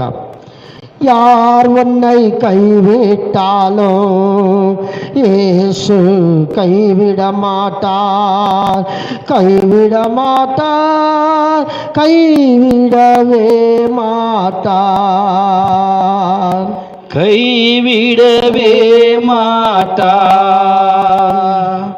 வேதனை துன்பம் நெருங்கும் போதெல்லாம், வேதனை துன்பம் நெருங்கும் போதெல்லாம் காத்திடுவாரே, என்னை நடத்திடுவாரே, காத்திடுவாரே, என்னை நடத்திடுவாரே. யார் என்னை கைவிட்டாலும் இயேசு கைவிட மாட்டார். அல்லேலூயா, ప్రైజ్ ది లార్డ్. இன்னைக்கு எல்லா ஜனங்க கைவிட்டாலும் இயேசு கையை விட மாட்டார். అన్ని జనాలు చేయి విడిచినా యేసు చేయి విడవడు. பிரியமானவர்களே, ప్రియమైన వారలారా, மோசே எல்லாரும் கைவிட்டு போயிட்டாங்க. మోషేని అందరూ చేయి విడిచిపోయారు. மோசே என்ன நினைச்சிருப்பாரு? మోషే ఏమనుకోవాలా? இந்த ஜனங்களுக்கு தாய என் குடும்பத்தை விட்டு நான் எகிப்துக்கு வந்தேன், ఈ జనాల కోసంగా నా కుటుంబాన్ని విడిచేసి నేను వచ్చాను, பிள்ளைகளை விட்டு வந்தேனே, నా యొక్క బిడ్డలు విడిచి వచ్చానే, இந்த அடிமட்டத்துல ஜனங்களுக்காக தானே நான் தேவனிடத்துல போராடி ஜெபம் பண்ணேன், ఈ యొక్క బానిసత్వంలో ఉన్న ప్రజల కోసం కదా నేను పోరాడాను. இப்ப எல்லாரும் விட்டு போன கவலைப்படல. ఇప్పుడు అందరూ విడిచిపోయినా కూడా మోషే దిగులు పడలేదండి. கர்த்தர் இருந்தாரு. నాకు దేవుడు ఒకడు ఉన్నాడు. அல்லேலூயா. హల్లెలూయా. முதல் குறிப்பை நாம் அறிந்து கொள்ள வேண்டும். మొదలు మాటను మనం తెలుసుకోవాలి. இன்னைக்கு ஜன கூட்டத்துல உனக்கு ஜெயம் வராது. నీకు జనము యొక్క మందస్తంభము ఉంటే నీకు ఆ நீ రక్షణ பெரிய రాదు. ஆள் என்று காட்ட ஒரு பெரிய மீட்டிங் போட்டா ஜெயம் வராது. నువ్వు పెద్ద మీటింగ్లు వేసుకొని ఈ విధంగా చేస్తే నీకు రక్షణ చేయగలగదనుకుంటున్నావు. தேவ சமூகத்திலே நீ துணித்ததா ஜெயம் வரும். దేవుని సంఘములో నీవు స్తుతించగలిగితేదా నీకు జయం కలుగుతుంది. ஹல்லேலூயா. హల్లెలూయా. கிறிஸ்துவுக்கு பிரியமானவர்களே, క్రీస్తునందు ప్రియమైన వారలారా, இரண்டாவது குறிப்பு நான் பேசுகிறேன். రెండో మాట నేను మాట్లాడుతున్నాను. இந்த தலைப்பு என்ன? ఇలా మొదల వాగ్దానం ఏమిటి? ஜெயமோ கர்த்தரால் வரும். జయము దేవుని వల్ల వస్తుంది. இன்னைக்கு கர்த்தரால் ஜெயம் வருகிறது என்று அறிய வேண்டும். ఈ రోజు దేవుని ద్వారా జయం కలుగుతుందని మనం తెలుసుకోవాలి. முதலாவது ஜெயதோனி என்ற ஒரு துதியை பார்த்தோம். మొదలు మనము జయము యొక్క ధ్వని అనేది ఒక స్థుతి చూశాం. இரண்டாவது என்னய்யா? రెండోది ఏంది? ஜெய ஸ்தம்பம். ఆ జయం కలిగిన ఒక స్తంభములు. ஸ்தம்பம் என்று சொன்னா ఒక స్తంభం అంటే ஒரு லைட் போடுறதுக்காக ஒரு ஸ்தம்பத்தை வைப்பார்கள். ఒక లైట్ వేసేదానికి ఒక స్తంభాన్ని పెడతారు. ஏன் அந்த ஸ்தம்பம் வைக்கிறேன்னா, అక్కడ ఎందుకు ఒక స్తంభం పెడుతున్నారంటే அந்த ஏரியா முழுவதும் ஒரு வெளிச்சத்தை உண்டாக்கத ஒரு ஸ்தம்பத்தை நிக்க வைத்து அதுக்கு மேல ஒரு லைட் போடுவார்கள். ఆ ప్రాంతం అంతా కూడా ఒక స్తంభం పెట్టి లైట్ పెడితే వెలుతురు కలుగుతుందని చెప్తారు. இன்னைக்கு ஒரு ஸ்தம்பம் இருக்கையா, சபை என்ற ஒரு ஸ்தம்பம் இருக்கையா. ఈ రోజు సంఘం అనే ఒక స్తంభము ఇక్కడ కలుగుతుంది. கிராமத்திலே ஒரு கேக்கலனி தெலுங்கு பாப்டிஸ்ட்னு ஒரு ஸ்தம்பம் ஒன்னு இருக்கு. గ్రామంలో తెలుగు బాప్టిస్టు సంఘం అని చెప్పి ఒక స్తంభం అని అక్కడ ఉంది. தேவனுடைய வார்த்தை என்ற ஒரு வெளிச்சம் என்ற லைட் ஒன்னு இருக்கு. దేవుడి మాటలు అని చెప్పి వెలుతురు కలిగించేటువంటి ఒక స్తంభము ఈ గ్రామములో చుట్టు మధ్య పారదోస్తుంది. இன்னைக்கு கேக்கலையில ஒரு 5-20 வருஷம் முன்ன கேக்கல வெளியே தெருவு லைట్ ఎరియలనే இருட்டா இருக்கும். ఈ కేకేలేని గ్రామంలో మనకు 20 సంవత్సరాల క్రితముగా ఒక లైట్ కానీ ఎలక్కపోతే చీకటిగా ఉంటుంది. அப்ப அந்த லைட்டுக்காக எல்லாம் இருட்டுல இருப்பாங்க எல்லாரும். అప్పుడు ఆ లైట్ కరెంట్ వచ్చేదాకా అందరూ చీకటిలోనే ஆனா ఉంటారు. கரண்ட் வந்த உடனே అయితే కరెంట్ వచ్చిన వెంటనే அந்த ஸ்தம்பத்துல இருந்து வர வெளிச்சம் எல்லாருக்கும் வெளிச்சமா இருக்கும். అయితే ఆ స్తంభములో ఉండే లైట్ మాత్రం అంతటికి వెలిచి మోస్తుంది. ஆனா இப்போ தேவையில்லை. అయితే ఇప్పుడు అవసరం లేదు. வீட்டுக்கு வீட்டா ஒரு லைட் போட்டு வச்சிருக்காங்க. ఎందుకంటే మనకు లైట్ ఒకటి వేసి పెట్టాం. வாசப்படி ஒரு லைட். వాకిలి ఒక లైట్. அந்த కాలத்துல இல்ல. ఆ కాలంలో లేదు. ஒரு ஸ்தம்பத்துல இருக்க வெளிச்சம் தான் அந்த ஏரியாக்கே வெளிச்சம். ఒక స్తంభములో ఉన్న ఎలుతురుదా ఈ యొక్క ప్రాంతానికి అంతా కూడా వెలుగు. அது மட்டுமல்ல, అది మాత్రం కాదు, கிராமத்துக்கு போகும்போது ఒక గ్రామానికి వెళ్ళేటప్పుడు இருட்டா இருக்கும், చీకటిగా ఉంటది. ஒரு லைட் மட்டும் எரிஞ்சுனே இருக்கும். ఒక లైట్ మాత్రం వెలుగుతుంటది. அந்த லைட்டை வச்சுன்னு அந்த வழியில நடந்து போயினே இருப்போம். ఆ లైట్ ని పట్టుకొని దా அந்த இடத்துக்கு லைட் இருக்கிற இடத்துக்கு போவோம். అది దాన్ని చూసుకొని அதுக்கு காரணம் என்ன தெரியுமா? దాని కారణం ஒரு ஸ்தம்பம் இருக்கும். అక్కడ ఒక స్తంభం ఉంటుంది. அதே போல కేకలిలో తెలుగు బాప్టిస్ట్ సభలో ஒரு ஸ்தம்பம் இருக்கிறது. అదే విధంగా కేకేలేని గ్రామంలో తెలుగు బాప్టిస్ట్ సంఘం అని ఒక స్తంభం ఉంది. உன்னை நடத்தன சொன்னா வெளிச்சத்துல கொண்டு போன தேவ ஸ்தம்பம் என்று ஒன்று இருக்கிறது. నిన్ను నడిపించగలగాలంటే నేను ఎలుతురుకు తీసుకుపోవాలంటే దేవుని స్తంభం అనేది ఒకటి ఉంది. அதுதான் இரண்டாவது குறிப்பு, ஜெய ஸ்தம்பம் என்று சொன்னேன். అదే రెండో మాటలో జయము కలిగించేటువంటి ఒక స్తంభం అని గమనిస్తున్నాం. அந்த వచనத்தை நாம் வாருவோம். అధ్యాయం చూద్దాం. 1 சாமுவேல் அதிகாரத்தை நாம் திருப்பிக் கொள்வோம். ఒకటే సామువేలు గ్రంథములో మనం తిప్పుకుందాం. இந்த 1 சாமுவேல் 15வது அதிகாரத்தை நாம் திருப்பிக் கொள்வோம். ఒకటే సామువేలు 15వ అధ్యాయం గమనిద్దాం. இந்த 15వ அதிகாரத்திலே ఈ 15వ అధ్యాయంలో 12வது వచనத்தை நாம் பார்ப்போம். 12వ వచనాన్ని మనం గమనిద్దాం. இந்த 12వ వచనத்திலே ఈ 12వ అధ్యాయంలో அங்கே ஒரு காரியம் நடக்கிறது. అక్కడ ఒక కార్యం జరుగుతుంది. மறுநாள் அதிகாலமே சாமுவேல் சவுலையும் சந்திக்க போனார். அப்போது சவுலும் கார்மேகுக்கு வந்தார். தனக்கு ஒரு ஜெயஸ்தம்பம் நாட்டி பின்பு பல இடங்களிலே வெற்றி சிறந்தார் என்று நாம் பார்க்கின்றோம். ఇక్కడ మనము సామువేలు గ్రంథము 15వ అధ్యాయం 12వ వచనం చూస్తే, ఉదయమున సామువేలు లేచి సౌలును ఎదుర్కొనుటకు పోగా సౌలు కిరాతీయునకు వచ్చి అక్కడ జయం సూచిక్రమైన శీలులను నిలిపి గీతాలకు పోవచ్చు సమాచారమును విన్నాడు. நல்லா கவனிப்போம். గమనినా இந்த வசனத்தை நல்லா கொஞ்சம் நல்லா தெளிவா படிப்போம். యజ్ఞం చూద్దాం. மறுநாள் அதிகாலையிலும் சாமுவேலும் சவுலையும் சந்திக்க போகிறார். ఉదయకాలంలో సామువేలు సౌలుని ఎదుర్కోబోతున్నాడు, பார்க்க போறார், చూడబోతుండు. అప్పుడు సౌల్ కార్మేகம் வந்து అప్పుడు సౌలు గారు వచ్చాడు. ஒரு கிராமத்துல யுத்தத்தை முடிச்சு కార్మేக இடத்துல யுத்தத்தை பண்ணி வந்து సౌలు ఒక గ్రామంలో యుద్ధమును చేసి వచ్చేటప్పుడు தனக்கு ஒரு ஜெய ஸ்தம்பத்தை நட்டி, தனக்கு ஜெய, அந்த வார்த்தை தான் முக்கியத்துவம், ஒரு ஜெய சம்பவத்தை நட்டி అక్కడ ఆ జయము అనే సూచికరమైన ఒక స్తంభాన్ని నిలబెట్టాడు. நட்டி பின்பு பல இடங்களிலே நான் சென்று கில்காவுக்கு போனேன் என்று சாமுவேலுக்கு அறிவிக்கிறாரு. సామువేలుకి చెప్తున్నది సౌలు గారు, నేను ఒక గిలాగునకు పోయిన సమాచారం నేను విన్నాను. இந்த వచనத்தை நான் எப்படி சொல்ல வேண்டும் என்றால், యజమాని చెప్పాలంటే சாமுவேல் கிட்ட சொல்றாரு, సామువేలు దగ్గర చెప్తున్నా, నేను అభిషేకం பண்ணியிருக்கிற, నన్ను నువ్వు అభిషేకం చేశావు, ராஜாவாக அபிஷேகம் பண்ணியிருக்கிற, రాజులాగా అభిషేకం చేశావు, நான் எல்லா గిల్గాకు போயிட்டு యుద్ధం பண்ணிட்டு ஒரு பெட்டியை சிறந்ததுக்கு ஒரு ஸ்தம்பத்தை வைத்திருக்கிறேன், నేను అన్ని యొక్క ప్రాంతములు పోయి యుద్ధాలు చేసి ఇక్కడ ఒక స్తంభమును నేను నిలబెట్టాను. இந்த வெட்டி ஸ்தம்பம் ஐயா, ఇది ఒక గుర్తు కలిగిన ఒక స్తంభము అని సామువేలు இடத்துல பெருமையா பேசுறாரு. సామువేలు దగ్గర సౌలు గారు గొప్పగా మాట్లాడుతున్నారు. அதுக்கு சாமுவேல் சொல்றாரு, దానికి సామువేలు అంటున్నాడు 13வது వచనத்துல, 13వ అధ్యాయంలో, சாமுவேல் சவுல் இடத்திலே போனார். తరువాత అతడు సౌలు వద్దకు రాగా அவனை நோக்கி, நீ கர்த்தரால் ஆசீர்க்கப்பட்டவர், கர்த்தருடைய வார்த்தையை நிறைவேற்றினியே என்று கேட்டார். యెహోవా వలన నీకు ఆశీర్వాదమును కలుగునుగాక, యెహోవా ఆజ్ఞ నెరవేర్చితివి కాదా అన్నాడు. கர்த்தருடைய வார்த்தை கரெக்டா செஞ்சியா? దేవుని మాటలు కరెక్ట్గా చేస్తున్నామా? சாமுவேல் இடத்துல பெருமையா பேசுறாரு. సామువేలు దగ్గర గొప్పతనంగా మాట్లాడాడు. ஐயா, நீ சொன்ன மாதிரி நான் யுத்தம் பண்ணிட்டு எல்லா தேசத்தை வெட்டி சிறந்து ஒரு ஜெய தூணை நான் நிக்க வச்சிருக்கிறேன். నేను అన్ని దేశాలపై యుద్ధములు చేసి గెలిచి వచ్చి ఇక్కడ ఒక జయం యొక్క దూలమును నేను నాటి ఉన్నాను. நல்லதுதான். మంచిది. ஆனா கர்த்தருடைய வார்த்தையை நிறைவேற்றினாயா? అయితే దేవుని మాటలు నెరవేర్చి அவர் சொன்னதையே நான் செஞ்சேன்றார். దేవుడు చెప్పిందే కదా నేను చేశాను. ஆனா இவர் செய்யல. వీడు చేయలే. அப்ப ஆண்டவர் என்ன சொல்லி இருக்கிறாரு? అప్పుడు ఏం చెప్పాడు? வாசிப்போ గమనిద్దాం. ஆண்டவர் என்ன சொன்னாரு, இவர் செய்யாம போனாரு. దేవుడు ఏమి చెప్పాడో అది చేయకుండా పోయాడు. அந்த வசனத்தை நம் 15 அதிகாரம் 1 வசனத்தை பார்க்கும்போது 15 అధ్యాయం చూసేటప్పుడు 1 వచనத்திலிருந்து பார்ப்போம். 1 అధ్యాయం చూద్దాం. பின்பு சாமுவேல் சவுலை நோக்கி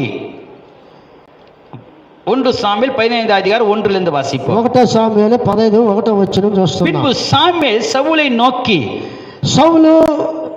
సామువేలు సౌలును పిలిచి தம்முடைய ஜனங்கள் மேலே உன்னை ராஜாவாக அபிஷேகம் பண்ணியிருக்கிறேன். యెహోవా ఇశ్రాయేలుకు తన జనుల మీద నిన్ను అభిషేకించాడు. கர்த்தர் உன்னை அனுப்பினார். నన్ను పంపాను. இப்போது நீ கர்த்தருடைய வார்த்தையின்படி அவர் சத்தத்தை கேளுன்னு சவுல் இடத்துல கேட்கிறாரு. ఇప్పుడు దేవుని మాటలు వినుము అన్నాడు. அப்போ சவுல் இடத்துல என்ன வார்த்தை சொன்னார் சாமுவேல்?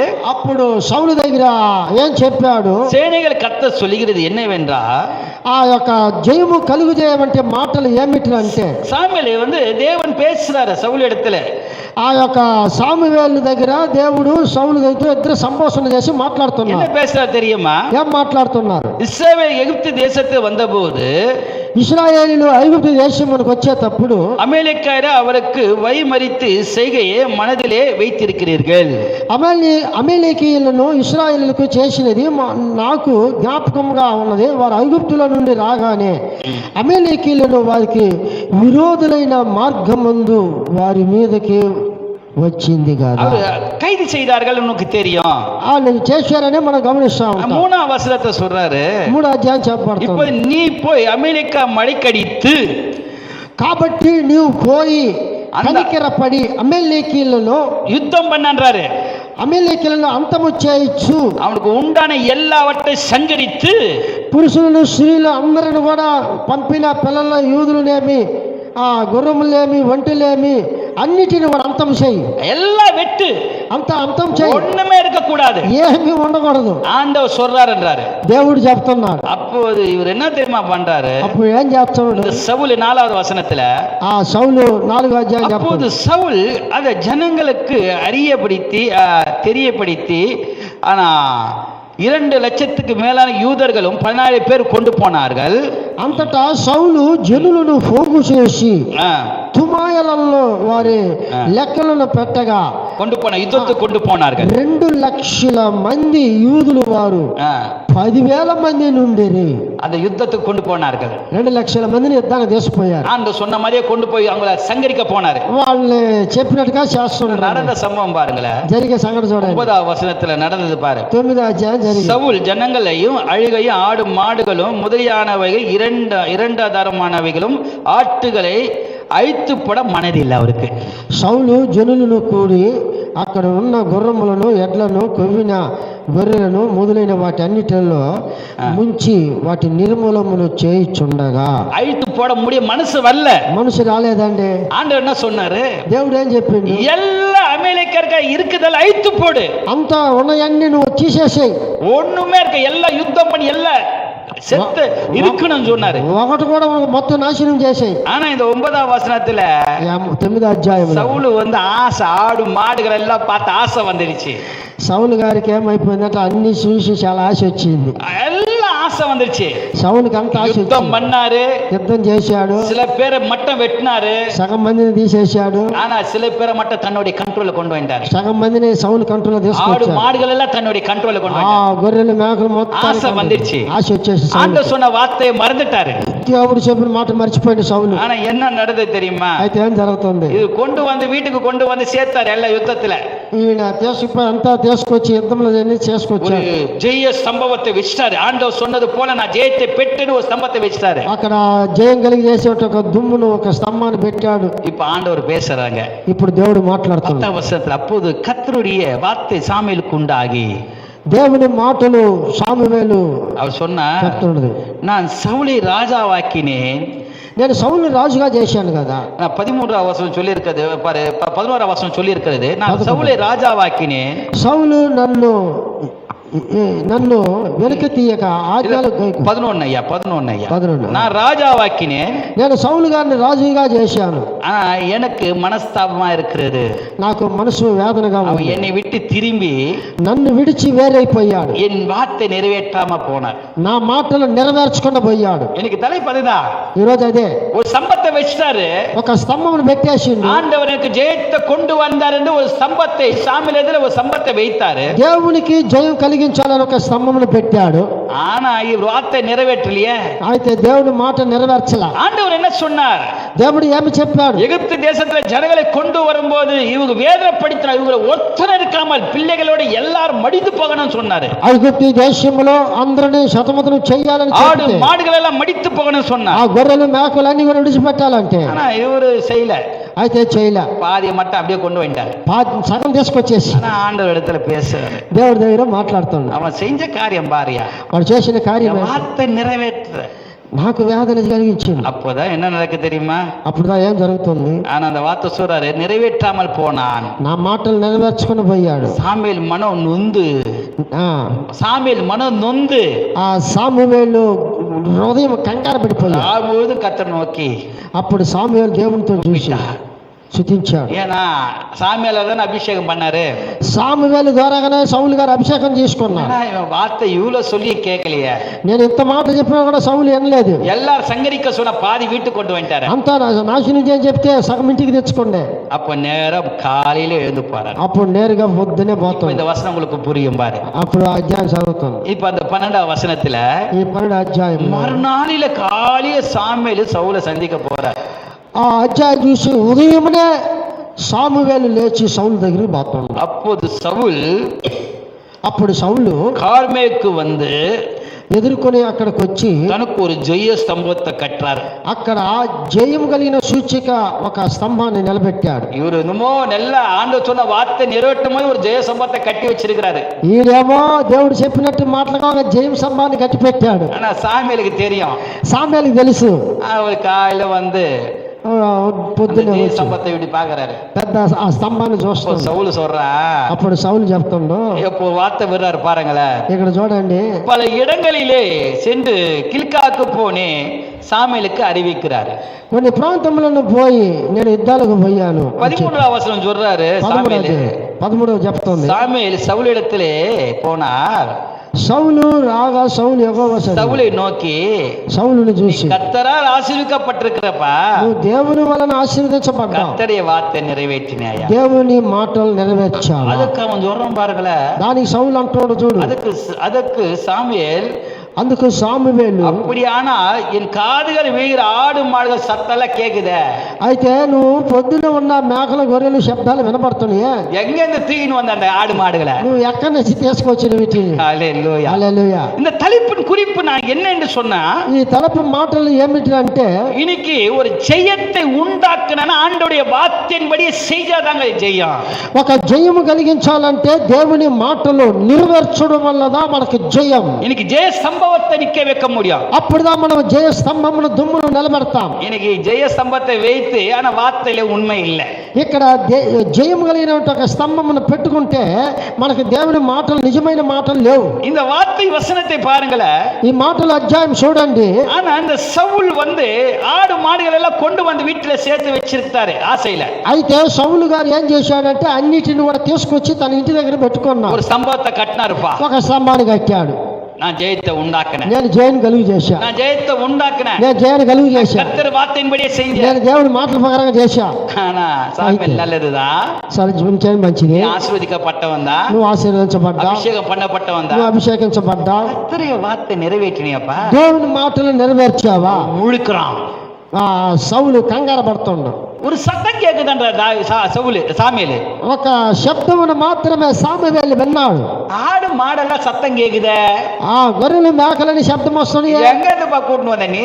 ఎక్కడి నుంచి తీసుకొచ్చా? நான் உனக்கு என்ன சொன்னேன்? నేను నీకేం చెప్పాను? ஒண்ணுமே இருக்க இருக்க கூடாது. ఒక్కటి కూడా లేక నిర్మలం చేయి. எல்லாம் கொண்டு வந்துரு சேத்திய பாதிய. అంతా చేసుకొచ్చి పెట్టేసుకున్నాడు. நடந்தது என்ன பாருங்க, జరిగింది. எவ்வளவு வேதனை, ఎంత వేదన. இந்த குறிப்பில நான் பார்க்கும்போது ఈ అధ్యాయం చూసేటప్పుడు அப்போ ஆண்டுடைய வார்த்தையை மீறி செய்து நான் கர்த்தர் வார்த்தையை கீழ்ப்படியாமல் ஒரு ஜெயத்தை பெற்று இருக்கிறார்கள் எல்லாரும். అప్పుడు దేవుని మాటలు వినకుండా ఆయన మాటకు విరోధముగా చేసి నేను స్తంభం నిలబెట్టానంటే இன்னைக்கு தேவ வார்த்தையை கீழ்ப்படியணுங்க. దేవుని మాటలకు లోబడాలి. இன்னைக்கு அப்பதாங்க ஜெய சம்பவத்தை வைக்க முடியும். అప్పుడుదా జయం కలిగిన స్తంభం నిలబెడతాం. இன்னைக்கு ஈஸ்டர் வந்தா நிறைய பேர் பாட்டு பாடுவோம்.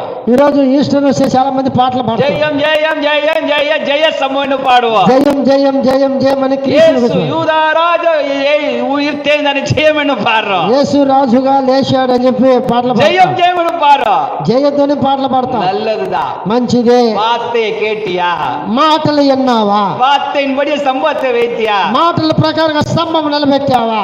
யுத்தம் பண்ணது நல்லதுதான், యుద్ధం చేసేది మంచిదా, ஆனா எல்லாரும் சங்கரித்தது நல்லதுதான், అయితే అంతా సంధించేది మంచిదే, யுத்தத்துல நீ வெட்டி வந்தது நல்லதுதான். యుద్ధంలో నువ్వు గెలిచి వచ్చేది మంచిదే. ஆண்டவர் என்ன சொன்னாரு, దేవుడు ఏం చెప్పాడు, ஒண்ணுமே விடக்கூடாது. వాకటి కూడా ఉండకూడదు. ஆனா ஆசைப்பட்டு பாதி கொண்டு வந்து అయితే ఆశ చూసి సగం దోసుకొని వచ్చేసిండు. இதுல இருந்து என்ன தெரியுது, వీటిలో ఏం இந்த తెలుస్తుంది, இரண்டாவது குறிப்பு ఈ రెండో మాటలలో ஆண்டவருடைய வார்த்தையை கீழ்ப்படியாமல் போகிறார்கள். దేవుని మాటకు లోబడకుండా పోతున్నారు. இன்னைக்கு நான் ஜெய சம்பவத்தை கட்டி இருக்கிறேன். ఈ రోజు నేను జయ స్తంభం నిలబెట్టాను. இந்த ஜெய சம்பவம் அநேகருக்கு வெளிச்சம் உண்டாகும். ఈ జయ స్తంభం అందరికి వెలిచంగానే వస్తుంది, கிராமத்துக்கு வெளிச்சம் உண்டாகும். గ్రామానికి వెలుతురు వస్తుంది. அவர் வார்த்தை கீழ்ப்படியா அந்த ஸ்தம்பம் எரியாதுங்க. ఆయన మాటకు లోబడాలంటే స్తంభమును ఎలగదు. யோசிங்க, ఆలోచించండి பிரியமானவர்களே. ప్రియమైన వారులారా, இங்க சவுலை பாருங்களேன், ఈ సౌలును చూడండి. அவருக்கு பெருசா ஒரு ஸ்தம்பத்தை, நான் உலகம் போய் நான் ஜெயத்தை பெற்றேன்னு ஒரு ஸ்தம்பத்தை ஏப்பினார். సౌలు గారు నేను లోకమంతా జయించగలిగానని చెప్పి ఒక పేద స్తంభము నిలబెట్టాడు. ஆனா అయితే அவன் தேவ வார்த்தைக்கு கீழ்ப்படி. ఆ సౌలు గారు దేవుని మాటకు లోబడలా. கிறிஸ்துவுக்கு பிரியமானவர்களே, క్రీస్తునందు ప్రియమైన இன்னைக்கு వారులారా, தேவ வார்த்தையை நம்ம கீழ்ப்படிய வேண்டும். ఇప్పుడు దేవుని మాటకు మనం లోబడాలి. இன்னைக்கு ஜெயம் வரணும் சொன்னா ఈరోజు జయము కలగాలని చెబితే ஒரு ஸ்தம்பம் நம்ம வீட்டுல இருக்கணுங்க. ఒక స్తంభము మన ఇంట్లో ఉండాలి. அந்த ஸ்தம்பம் எப்படி இருக்குன்னா ఆ స్తంభము ఎట్లా ఉండాలంటే தேவ வார்த்தைக்கு கீழ்ப்படியணும். దేవుని మాటకు లోబడాలి. இன்னைக்கு நம்ம தேவ வார்த்தை கீழ்ப்படிந்தா நம்ம ஸ்தம்பமா இருப்போம். ఈరోజు దేవుని మాటకు మనం లోబడితేదా ఒక స్తంభముగా ఉంటాం. இது ஸ்தம்பம் என்று சொன்னா ఒక స్తంభం అంటే அது சபைக்குரியதா இருக்கிறது. అది సంఘమును గురించినట్టుగా ఉంది. இன்னைக்கு சபை என்பது ఇక్కడ సంఘం అనేది கேக்கலே தெலுங்கு பாப்டிஸ்ட் என்ற சங்க சபை என்பது కేకేలేరు తెలుగు బాప్టిస్ట్ సంఘం అనేది இது ஒரு ஸ்தம்பம். ఇది ఒక స్తంభం. இந்த ஸ்தம்பத்துல இருக்கிற இந்த லைட் தான் தேவ வார்த்தை. ఈ స్తంభంలో ఉంటే ఒక లైట్ దా దేవుని మాటలు. நாங்க இந்த ஸ்தம்பத்துல வெளிச்ச கரெக்டா இது அவர் வார்த்தையின்படியே நாங்க கீழ்ப்படிக்கிறோம். ఈ యొక్క స్తంభంలో కలిగినటువంటి ఆయన మాటల గురించి ఆయన మాటలకు మాత్రం లోబడుతున్నాం. வேற வார்த்தையை கேட்க மாட்டோம். వేరే మాటలు విన్నాం. அதனால தான் இந்த வெளிச்சத்துல எல்லாரும் நல்லா இருக்கிறாங்க. அதுதான் ఈ యొక్క ఎలుతురు వల్ల అందరూ క్షేమంగా ఉన్నారు. அத சொல்லுவார், அடிக்கடி பாஸ்டர் சொல்லுவாரு, అప్పుడప్పుడు పాస్ இந்த చెప్తారు, சபையை உருவாக்குறவங்க குடும்பம் எல்லாம் இன்னைக்கு நல்ல வசதியா தான் இருக்கிறாங்க. ఈ సంఘమును ఉత్పత్తి చేసినట్టు కుటుంబస్తులంతా బాగున్నారు. நல்ல மெத்த வீடு தான். మంచి మెద్దెల ఇల్లు. காரணம் என்ன? కారణం ఏమిటి? இந்த சம்பவம் உண்மையா இருக்கு. ఇక అక్కడ స్తంభము నిజముగా ఉంది, கீழ்ப்படியுது. లోబడుతున్నది. நம்ம கிராமத்துல ஒரு ஸ்தம்பத்தை கொடுத்திருக்கிறாரு. మన గ్రామంలో ఒక స్తంభమును ఇచ్చాడు. அந்த ஸ்தம்பத்துல தேவ வார்த்தை உண்மையா இருப்பதினாலே ఆ స్తంభములో దేవుని మాటలు నిజముగా ఉండదాన్ని బట్టి அநேகருக்கு வெளிச்சம் வந்து கொண்டிருக்கிறது. అందరికి వెలుతురు వస్తున్నాయి. அது நாங்க கரெக்டா செய்யறோம். అది మేము కరెక్ట్ గా ஆனா చేస్తున్నాం. சில ஸ்தம்பங்கள் தான் ஏடாகூடமா இருக்கு. చిన్న కొన్ని సమస్యదా స్తంభాలుగా ఏడాగొడగా ఉన్నాయి. ஆனா தேவ வார்த்தைக்கு கீழ்ப்படி. అయితే దేవుని మాటకు లోబడలా. ஒரு வீட்டுல நாங்க ஒரு ஸ்தம்பத்தை வச்சுக்கிறோம். ఒకరు ఒక స్తంభం நாங்க పెట్టుకుంటాం. வெளிச்சம் கொடுக்கோம். ఇది ఒక వెలుతురు వస్తుంది. வெளியே ஒரு ஸ்தம்பத்தை வைக்கிறோம். అక్కడ ఒక స్తంభం పెడతాను. வார்த்தை இல்லாத ஒரு சம்பவத்தை உருவாக்குறாங்க மேல. మాటల కోసం ఒక స్తంభాన్ని ఉత్పత్తి அந்த చేస్తున్నారు. ஸ்தம்பம் தான் உங்களை வெளிச்சத்துல நடக்கும். ఆ స్తంభం దా మాకు వెలుతురుస్తుంది. ரோட்ல வெளியே அங்க ஒரு ஸ்தம்பம் போட்டா நல்லா இருக்காதுங்க. రోడ్లలో వీధులలో ఒక స్తంభం వేస్తే వెలుతురు రాదు. தேவ வார்த்தை அதுக்குள்ள இருக்கணும். దేవుని మాటలు నీలో ఉండాలా. தேவ வார்த்தை இல்லாத ஒரு ஸ்தம்பம் இந்த சபை இல்லையன்னா దేవుని యొక్క మాటలు ఒక స్తంభం అనేది నీలో లేకపోతే அது வேஸ்ட் தான். అది వేస్ట్ గాను. ஸ்தம்பம் இருக்கும், స్తంభం ఉంటది, லைட் எரியும், లైట్ ఎలగతుంది. ஆனா சவுளை போல நீ வேதனைப்படுவேன், అయితే సౌలు లాగా నన్ను వేదన పడతా, ராஜபாரத்தை இழந்து போயிடுவேன், నువ్వు ఈ యొక్క భారమును వెళ్ళిపోతుంది, தேவனால் அபிஷேகத்தை இழந்து போயிடுவேன். దేవుని అభిషేకం పోతుంది. பிரியமானவர்களே, ప్రియమైన వాళ్ళరా, இன்னைக்கு ஜெயத்தை உண்டாக்குறதுக்கு தேவ வார்த்தை என்ற ஒரு ஸ்தம்பம் நம்ம வீட்டுல இருக்கணும். నీకు జయము కలిగించేవంటి దేవుని మాటలకు లోబడుతుంటే నువ్వు ఒక స్తంభమును నీ ఇంట్లో ఉంటది. இதிலிருந்து நாம் கற்றுக்கொள்ள வேண்டியது என்ன? దీంట్లో మనం నేర్చుకోగలసిన இரண்டாவது குறிப்பு, రెండో మాటలో தேவ சமூகத்துல దేవుని సంఘములో நமக்கென்று ஒரு சபை என்ற ஸ்தம்பத்துல మనకని ఒక స్తంభమును ఒక సంఘములో ஜெயத்தை உண்டாக்குறார். నీకు జయము కలిగించాలి. நாம் என்ன செய்யணும்? మనం ఏం చేయాలి? வார்த்தைக்கு கீழ்ப்படியணும். మాటకు లోబడాలి. யுத்தம் பண்ணலாம், యుద్ధం చేయొచ్చు, வேலை செய்யலாம், சபையில పని చేయొచ్చు, సంఘంలో எல்லா காரியங்கள் செய்யலாம், అన్ని కార్యాలు చేయొచ్చు. வார்த்தைக்கு கீழ்ப்படிறியா? అయితే దేవుని మాటకు లోబడండి. இன்னைக்கு వార్த்தைக்கு కీழ்పడిచేద అభిషేకத்தை பாதுகாக்க முடியும். ఈ రోజు మాటకు లోబడితేదా అభిషేకానికి మనం భద్రత చేసుకుంటాం. அந்த ஸ்தம்பம் என்ற தேவ சமூகம், ఆ స్తంభం అనేది దేవుని அந்த సంఘం, ஸ்தம்பம் என்ற தேவ சபை. ఆ స్తంభం ఉంటేదా దేవుని సంఘం. இரண்டாவது குறிப்பு நான் சொன்னேன், రెండో మాట నేను చెప్పాను, ஜெய துவனி, ஜெய ஸ்தம்பம் என்று நம்ம வீட்டில் இருக்கணும்னா நம்ம தேவ சபையில வார்த்தையை கேட்கணும். జయము కలిగించే ఒక స్తంభము మన ఇంట్లో ఉండాలంటే దేవుని సంఘములో మనం ఉండాలా. இருந்தாதான் தேவ வார்த்தைக்கு கீழ்ப்படிய வேண்டும். రెండోది దేవుని మాటకు లోబడాలా. ஹல்லேலூயா. హల్లెలూయా. கிறிஸ்துவுக்கு பிரியமானவர்களே, క్రీస్తునందు ప్రియమైన వర్లారా, மூன்றாவது ஜெயம் என்ன? మూడో జయం ఏమిటి? ஜெய பலன். మనం జయం కలిగించే బలం. ஜெயம் కలిగిన బలం. జయం అంటే బలం. ஹல்லேலூயா. హల్లెలూయా. இன்று தலைப்பு வசனமாக ఈ రోజు తలపు మాటలుగా நீதிமொழிகள் 21 அதிகாரத்துல సామెతలు 21వ వచనములో 31 வசனத்தை நாம் பார்க்கிறோம். 31వ వచనం చూస్తున్నాం. குதிரைகள் யுத்த நாட்களுக்கு ஆயத்தமாக்கப்படும், నేను యుద్ధమునకు గుర్రములను ఆ యొక్క అన్నిటిని యుద్ధమును రెడీ చేసుకుంటాను. ஜெயமோ கர்த்தரால் வரும். అయితే జయం కలిగించేది దేవుని వల్ల. 3 ஜெயத்தை பார்க்கிறோம். 3 యొక్క జయాన్ని చూశాం. ஜெயதொனி, జయధ్వని, ஜெய ஸ்தம்பம் பார்த்தோம். జయ స్తంభము. அப்ப ஜெயதொனி என்றால் అప్పుడు జయధ్వని అంటే ஆண்டவர் சமூகத்தை துதிக்கணும். దేవుని సంఘములో స్తుతించాలి. அந்த ஜெயதொனி தான் ஜெயத்தை உண்டாக்கும். ఆ జయముగా జయాన్ని కలిగిస్తుంది. రెండవది ஜெய ஸ்தம்பம், జయ స్తంభం. தேவ வார்த்தைக்கு கீழ்ப்படியணும். దేవుని మాటకు లోబడాలి. இரண்டாவது தேவ வார்த்தை கீழ்ப்படிஞ்சா మూడవదిగా మనం గమనిస్తే దేవుని మాటలకు లోబడాలా. நம் ராஜபாரத்தை எழுந்து போக மாட்டோம், మన యొక్క భారములను తీయగలం, அபிஷேகத்தை எழுந்து போக மாட்டோம். అభిషేకం తీసుకోలేం. మూడవది ஜெய பலன். జయ బలం. ஜெய பலன், జయ బలం. இந்த ஜெய பலத்தை நம் கொடுக்கிறார். ఈ జయ బలాన్ని మనకి ఇచ్చాడు. வாசிப்போ గమనిద్దాం. அதே 1 சாமுவேல் 15 அதிகாரத்தை திருப்பிக் கொள்வோம். అదే 1 సాముయేలు 19వ అధ్యాయం చూద్దాం. 15வது அதிகாரம் 15వ అధ్యాయం 29வது வசனம் 29వ వచనం வாசிப்போ. గమనిద్దాం. 29. హల్లెలూయా. హల్లెలూయా. యేసు రక్తం జయం. 15వ అధ్యాయం సామెతలు 29వ వచనములో அங்க 29வது வசனம் சொல்லி இருக்கிறது. 29వ వచనం చెప్పబడుతుంది. வாசிப்போ. గమనిద్దాం. இஸ்ரவேல் ஜெய பலமானவர். ఇశ్రాయేలు జయ బలం కలిగిన వంటి వారు. இந்த மூன்றாவது குறிப்பு சொல்லப்பட்ட ஜெய பலமானவர். ఈ మూడో మాటలో చెప్తే జయం బలం కలిగించేది. இஸ்ரவேலிலே ஜெய பலமானவர். ఇశ్రాయేల్లో జయం బలం కలిగించేవారు. பொய் சொல்லுகிறவர் இல்லை. వాళ్ళు అబద్ధాలు చెప్పేవాళ్ళు కాదు. ஜெயம் కలిగిన தேவன் பொய் சொல்ற தேவன் அல்ல. அவரு దేవుడు అబద్ధాలు చెప్పేవాడు కాదు. அவர் சொன்னதை அவர் மனஸ்தாபப்படுகிறவர் இல்லை. ఆయన చెప్పేది మనస్తాపం అనుకునేవాడు కాదు. அவர் மனம் மாறாத மனுஷன் இல்லை. ఆయన మనిషి మారే వంటి వాడు కాదు.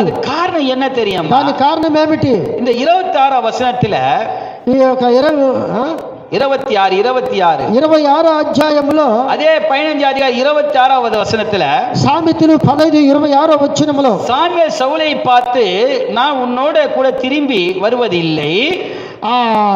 సౌలు గారు సామెవేలు చూసి నేను మళ్ళా నేను రానేది కాదు.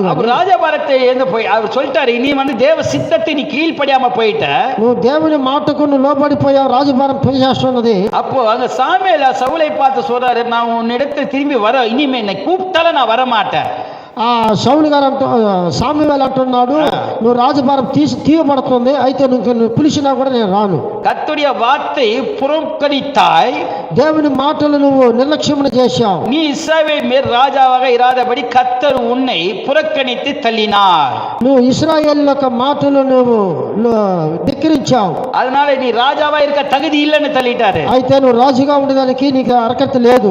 ஆனா அந்த வசனம் சொல்லப்பட்டது கீழே 27ல అధ్యాయం చెప్పబడుతుంది. அப்போது சாமுவேல் அவனை நோக்கி, అప్పుడు సామువేలు వారిని చూసి, உன்னிடத்தில் இஸ்ரவேல் ராஜபாரத்தை உம்மை விட்டு நீக்கி போட்டு ఈ యొక్క రాజభారములను విడిచిపెట్టి తీసేసేటప్పుడు உன் உத்தமான உடைய தோயனுக்கு நான் கொடுக்கிறேன். నేను నీకును ఉన్నవంటి వీటిని నేను ఇవ్వబోతాను. உத்தமம் அந்த வசனம் பாருங்களேன். అధ్యాయం చూస్తే அழகா சொல்லப்பட்டு 28ல అధ్యాయం 28లో அப்போது சாமுவேல் அவனை நோக்கி, கர்த்தர் உன்னிடத்தில் இஸ்ரவேல் ராஜ்யத்தை இருந்து கீழ்த்தி விட்டு உன்னை பார்க்கிலும் உத்தமா இருக்க உன்னை தோயனுக்கு நான் கொடுக்கிறேன். సామువేలు 1 సామువేలు గ్రంథముల 15:28 అప్పుడు సామువేలు అతనితో ఎట్లనను, నేడు యెహోవా ఇశ్రాయేలు రాజ్యమును నీ చేతిలో నుండి గిలాదీలలో నీకంటే ఉత్తమైన వాటిని నీ పొరుగు వారిని దానిని అప్పగిస్తాను. ఉత్తమైన సహోదరుని కిட்ட கொடுக்கிறேன். నిజమైన సహోదరి కాడిస్తాను. உன்கிட்ட அந்த புடிங்கிட்டேன் நான். ఆ సౌలు కాని తీసేసిండు. எடுத்து புடிங்கிட்டு సౌలు కాని తీసేసి யார் உண்மையாக సభ நடத்தவங்க கையில கொடுத்துட்டாரு. ఎవరు నిజంగా సంఘాన్ని నడిపిస్తున్నారో వాళ్ళ కాడ ఇచ్చేశాడు. రాజాவை தெரிந்தெடுத்த సౌలు செய்யல. రాజు ఒక ప్రకారం రాజుగా ఉన్నప్పుడు సౌలు చేయలే. ஆனா ஜபத்தூண வெக்க சொன்ன எதுவுமே வெக்க கீழ்పడిல. అయితే సౌలు గారు దాని తగినట్టుగా అర్హత లేదు. ஆனா சபையில வார்த்தைக்கு கீழ்పడిல. సంఘములో దేవుని మాటకు లోబడల. அவரை துரத்தி விட்டாரு. సౌలుని పంపించేసిండు. ఆండవరు புதுசா ஒரு தோயனை ரெடி பண்றாரு. దేవుడు ఒక కొత్తగా ఒకరిని తయారు చేశాడు. அபிஷேகம் பண்றாரு. అభిషేకం చేస్తుండు. அவர்தான் தாவீது. దావీదు. అదా దావీదు. அந்த உத்தமத்தை பார்க்கிறாரு. నిజమును చూస్తున్నాడు. இன்னைக்கு அந்த உத்தமத்தை தேவன் எதிர்பார்க்கிறாரு. ఇప్పుడు ఆ నిజమైనటువంటి వారిని దేవుడు ఎదురు చూస్తున్నాడు. సామువేల్ சொல்றாரு, అయితే సామువేలు చెప్తున్నాడు, సౌలే நீ என்ன கூப்பிட்டால நான் வர மாட்டேன்பா. సౌలు ఇంకా నన్ను పిలిచినా కూడా నేను రాను. நீ கூப்பிட்டால வர மாட்டேன். ఇక పిలిస్తే రాను. ஜெயபலன், జయ బలము தேவன் இன்னைக்கு வர மாட்டாரு. దేవుడు ఇక రాడు. నీకు ஜெயத்தை கொடுக்கிற ஒரு பலன் என்ற தேவனை நீ தேடினாலும் வர மாட்டாரு. నీకు జయము కలిగించాలని ఒక బలం నువ్వు ఎత్తుకులాడినా కూడా నీ దగ్గరికి రాడు అన్నాడు. அதுதான் அந்த 19వ వచనం சொல்லி இருக்கிறது. 29వ వచనం சொல்லி இருக்கிறது. అదే 29 అంటుంది, இஸ்ரவேல் ஜெயமானவரை பொய் சொல்கிறதில்லை. మరి ఇశ్రాయేలీయులు ఆధారణమైన వాడు నరుడు కాడు, అబద్ధమాడు. சொன்னதை குறித்து அவர் மனம் மாறாத మనుషன் இல்லை. పశ్చాత్తాపపడి అందుకు సౌలు నేను పాపము చేసి తిని, அதையும் அவர் கேட்கல. நான் பாவம் பண்ணாலும் மன்னிக்கல அவரு. నేను పాపం చేసినా నన్ను మన్నించలా. ஆனா உத்தம அந்த வசனம் 2வது குறிப்பு 3வது குறிப்பு உத்தமான மனிதன் தான் ஆண்டவர் ஆயத்த பண்றாரு. 3వ మాటల్లో ఒక నిజమైన వంటి వారిని దేవుడు ఏర్పరచుకుంటున్నాడు. கிறிஸ்துவுக்கு பிரியமானவர்களே, క్రీస్తునందు ప్రియమైన ஜெயபலத்தை உண்டாக்குறது, ఎలా జయ బలమును మనం కలిగించేది ஒரு உத்தமான சாட்சி நிக்கணுங்க. ఒక నిజమైన సాక్ష్యం ఇక్కడ ఉంది. మీకు సాక్షి இருந்தா அப்படிப்பட்டவத சபையை நடத்த முடியும். ఒక సాక్ష్యము ఉండగలిగితేదా ఒక సంఘం నడిపించగలుగుతాం. நம்ம సాక్షి இல்லாம வெளியே சுத்தி கொண்டேனா அது வேస్ట్. మనము సాక్ష్యం లేకుండా బయట తిరిగేది వేస్ట్. ఇని సౌలే పారంగలే, ఇలా సౌలును చూడండి, అభిషేకం பண்ணாரு, అభిషేకం చేశాడు. ஆனா அந்த வார்த்தை கீழ்படியல. అయితే దేవుని మాటకు లోబడల. జయ సంభవத்தை వెచ్చారు. ఆ జయ సంభవను పెట్టాడు. ஆனா வெச்சது வேస్ట్ தான். వెచ్చింది కూడా పెట్టింది వేస్ట్. கீழ்படிయல. దేవుని మాటకు సౌలు లోబడల. ஆனா அவரை தள்ளிட்டு అయితే వాటన్నిటిని చూసి ఉత్తమமான இருக்க మనిషి தெரிந்தார். ఒక నిజమైన వంటి వారిని ఏర్పరచుకుంటున్నాడు. யார் தெரியுமா? ఎవరు తెలుసా? ఆడు మేய்த்து கொண்டிருக்க మనిషి. ఆ మేకలను మేస్తున్న వంటి వారిని. எல்லாம் யோசிங்க, బాగా ఆలోచించారు. சில பேர் சொல்லலாம், సగమంది அவருக்கு అంటారు நடத்த என்ன அதிகாரம் இருக்கு? వాడు జరిపించడానికి ఏం అధికారం ఉంది? ஆனா சொன்னவனுக்கு தான் ஒண்ணும் இல்லை. అయితే చెప్పాడికి ఏమీ లేదు. ஆனா ஆடு மேய்த்து கொண்டிருக்க ஒரு மனுஷன் ராஜாப்பா. ఆ గొర్రెలు మేకలు కాస్తున్నటువంటి వాడుదా ఒక రాజు అయిపోతున్నాడు. கைதை தேடி கொண்டிருக்க ஒரு ராஜா வாக்குறாரு. ఆ యొక్క పొలములలో మరి వెతుకులాడు చేసేవాడు ఒక రాజుగా అయిపోతాడు. సౌలు கைதை தேடி போனாரு. ఆ సౌలు యొక్క అంతస్తును చూసిపోయాడు.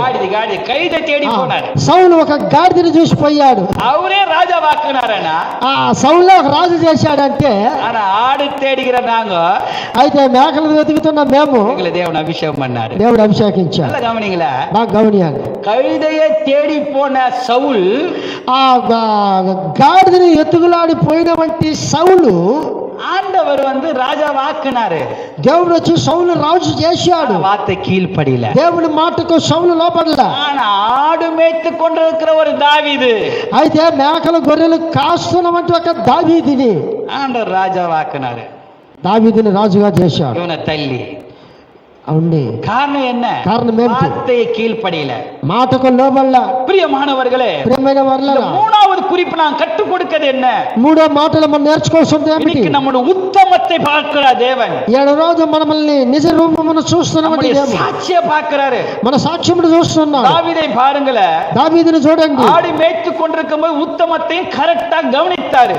గొర్రెలు మేస్తున్నటువంటి దావీదుని కరెక్ట్ గా గమనించాడు. அந்த ఆడుகளை பாதுகாத்தாரு. ఆ గొర్రెలను పాదుగాపు చేస్తున్నాడు. பாதுகாத்தாரு. ఎట పాదుగాపు చేస్తున్నాడు? வேளையில ஒரு சிங்கம் ஒன்று வந்தது, ఒక సింహం వస్తుంది, கரடி வந்தது. ఒక కరడి వస్తుంది. என்ன தெரியுமா பண்ணாரு? ఏం చేసినాడు? சிங்கத்தை கதையை அடித்தாரு. ఆ సింహములను పట్టుకున్నాడండి. முதலாவது கரடி அடித்த கரடி அடித்தாரு. కరడిని చంపేశాడు. அந்த எலும்பு எடுத்தாரு, దాని ఎలుముకను తీశాడు. சிங்கத்தை అడితారు. సింహాన్ని కొట్టేశాడు. ఆడ కాపాడినారు. మేకను కాపాడబడింది. ஆனா சவுலோ అయితే సౌలు அதை செய்யல. అది చేయలే. கோலியாத் எப்ப பார்த்த கத்தினே இருக்கிறாரு. ఆ గొలియాతు ఎప్పుడు చూడు అరుస్తానే ఉంటాడు. ராஜா, రాజుడు ஆண்டவர் தூஷித்து கொண்டிருக்கிறாரு. దేవుని దూషిస్తా ఉన్నాడు. காலையிலும் மாலையிலும் இந்த கோலியாத் இசாவே தேவனை தூஷித்து பேசிக் கொண்டிருக்கிறார். పొద్దున రాత్రి సాయంత్రం తప్పుడు జనాలు దూషించే మాటలు మాట్లాడుతున్నాడు. ரதங்கள் எல்லாம் வச்சு பார்த்துனே இருக்கிறாரு. గొలియాతు అన్నిని పెట్టుకొని బాగా చూస్తా ఉన్నాడు. அந்த கோலியாத்தை முறிக்க போல சவுல். అయితే గొలియాతుని ముగించబోతున్నాడు సౌలు. ஆடு மேய்த்து கொண்டிருக்கிற தாவீது మేకలు కాస్తున్నట్టు ఒక దావీదు சகோதரர் பார்க்க போறாரு. ఆ సౌలు చూడబోతున్నాడు. அவன் பேசுற வார்த்தை தாவீதுக்கு குத்துது. వాడు మాట్లాడే మాటలు దావీదుకి నొచ్చుకుంటుంది. அப்ப நேரம் వరారు అన్నంగిட்ட. అప్పుడు నేరుగా వస్తున్నాడు. ஆண்டவரை பத்தி தப்பா பேசுறாரு. దేవుడి గురించి తప్పు మాట్లాడుతున్నాడు. எதிர்த்து நிக்கிறாரு. వాడు ఎదురు దినాలు మాట్లాడుతున్నాడు. சகோதரன் சொல்றான், అప్పుడు చెప్తున్నాడు, நீ போய் ஆட மேய்டா. నువ్వు పోయి మేకలు గాయి. நான் சொன்ன ఆడుకు நான் பாதுகாப்போட பாதுகாத்து தான் வந்தேன். మేకలకు కూడా నేను పాదుగాపు చేసిదా వచ్చున్నాను. ஒரு கரடி வந்தது, ஒரு சிங்கம் வந்தது. ఒక కరడి వచ్చింది, ఒక సింహం వచ్చింది. அதெல்லாம் பீடி போட்டு ஆட பாதுகாக்கிற. దాని చీల్ చేసిదా నేను మేకలను భద్రత చేస్తున్నాను. அதை காப்பாத்தின ஆண்டவர் இவங்கிட்ட என்ன காப்பாற்ற மாட்டாரா? దానిని కాపాడించినటువంటి వాడు ఈ గొలియాతు చేతుల నుంచి నన్ను కాపాడిడా. போனோம்பா, పోయినాడు. ஒரே 5 கூழாங்கலை எடுத்தான். 5 ఒడి చేతుల రాళ్ళు తీసుకున్నాను. ஆனா ஒரே கல்லில் அந்த கோலியாத்தை முறித்தான். 5 ఒడి చేతుల రాళ్ళు ఒక్క రాయి మాత్రమే తీసి గొలియాతును కొట్టేశాడు. ஆனா எவ்வளவு ராணுவ படை, குதிரை படை எல்லாம் கிடக்குது. అన్ని ఉన్నాయి గొలియాతుకి రాళ్ళు చేయలే. ఏమే చేయను మళ్ళా. కారణం என்ன? కారణమేమి? உனக்குள்ள ஒரு உத்தம கவனம். ఆ దావీదులలో ఒక నిజమైన బలం ఉన్నది. ஆடுகள் மேல ஒரு பாரம். గాడిదలో ఆ గొర్రెలలో ఒక భారం ఉన్నది. దేవుని భారం சபை ఉన్నది. விசுவாசம் மேல ஒரு பாரம். ఎలా విశ్వాసం మీద ఒక భారం ఉన్నది. சபை மேல ஒரு பாரம். సంఘం మీద ఒక భారం ఉన్నది. அதுக்காக தாங்க சாட்சி. అదిదా ఒక సాక్ష్యం. ஒண்ணு இல்ல, ఏమి లేదు. ஆடு எங்க போகுது அங்க போதுன்னு சொல்லிட்டு நம்ம கேட்கிறன சில பேர் மனவேதனை படுறாங்க. మనుషులు అక్కడికి పోతుంటే ఇక్కడ పోతుంటే చెప్పి మనసు వేదన పడతారు. ஆனா பேசும்போது துக்கமா இருக்கலாம். అయితే మాట్లాడుతున్నప్పుడు దుఃఖముగా ఉంటుంది. ஆனா அந்த இடத்துல உங்களை விசாரிப்பு இல்லைன்னு தான் நாங்க பேசிக்கொண்டு இருக்கிறோம். అయితే అక్కడ విచారించేదానికి మాటలు లేవుదని చెప్పిగా విచారిస్తున్నాం. நல்லது கெட்டது நடக்குது, ஆள் காணாம போயிடுவாங்க. మంచిది చెడులు జరిగితే మనుషులు కాని రాకుండా పోతారు. அப்பதான் எங்களுக்கு தெரியும். అప్పుడుదా ఏడ తెలుస్తుంది. அதுதாங்க நான் நினைக்கிறோம். అదే మేము అనుకుంటున్నాం. நாங்க இருக்கிற வரைக்கும் பாக்குறோம். మనం ఉన్నంత వరకు చూస్తాం. அடுத்தவங்க வந்து என்ன செய்வாங்க? అతని జనరేషన్ ఏం చేస్తారు யோசிங்க.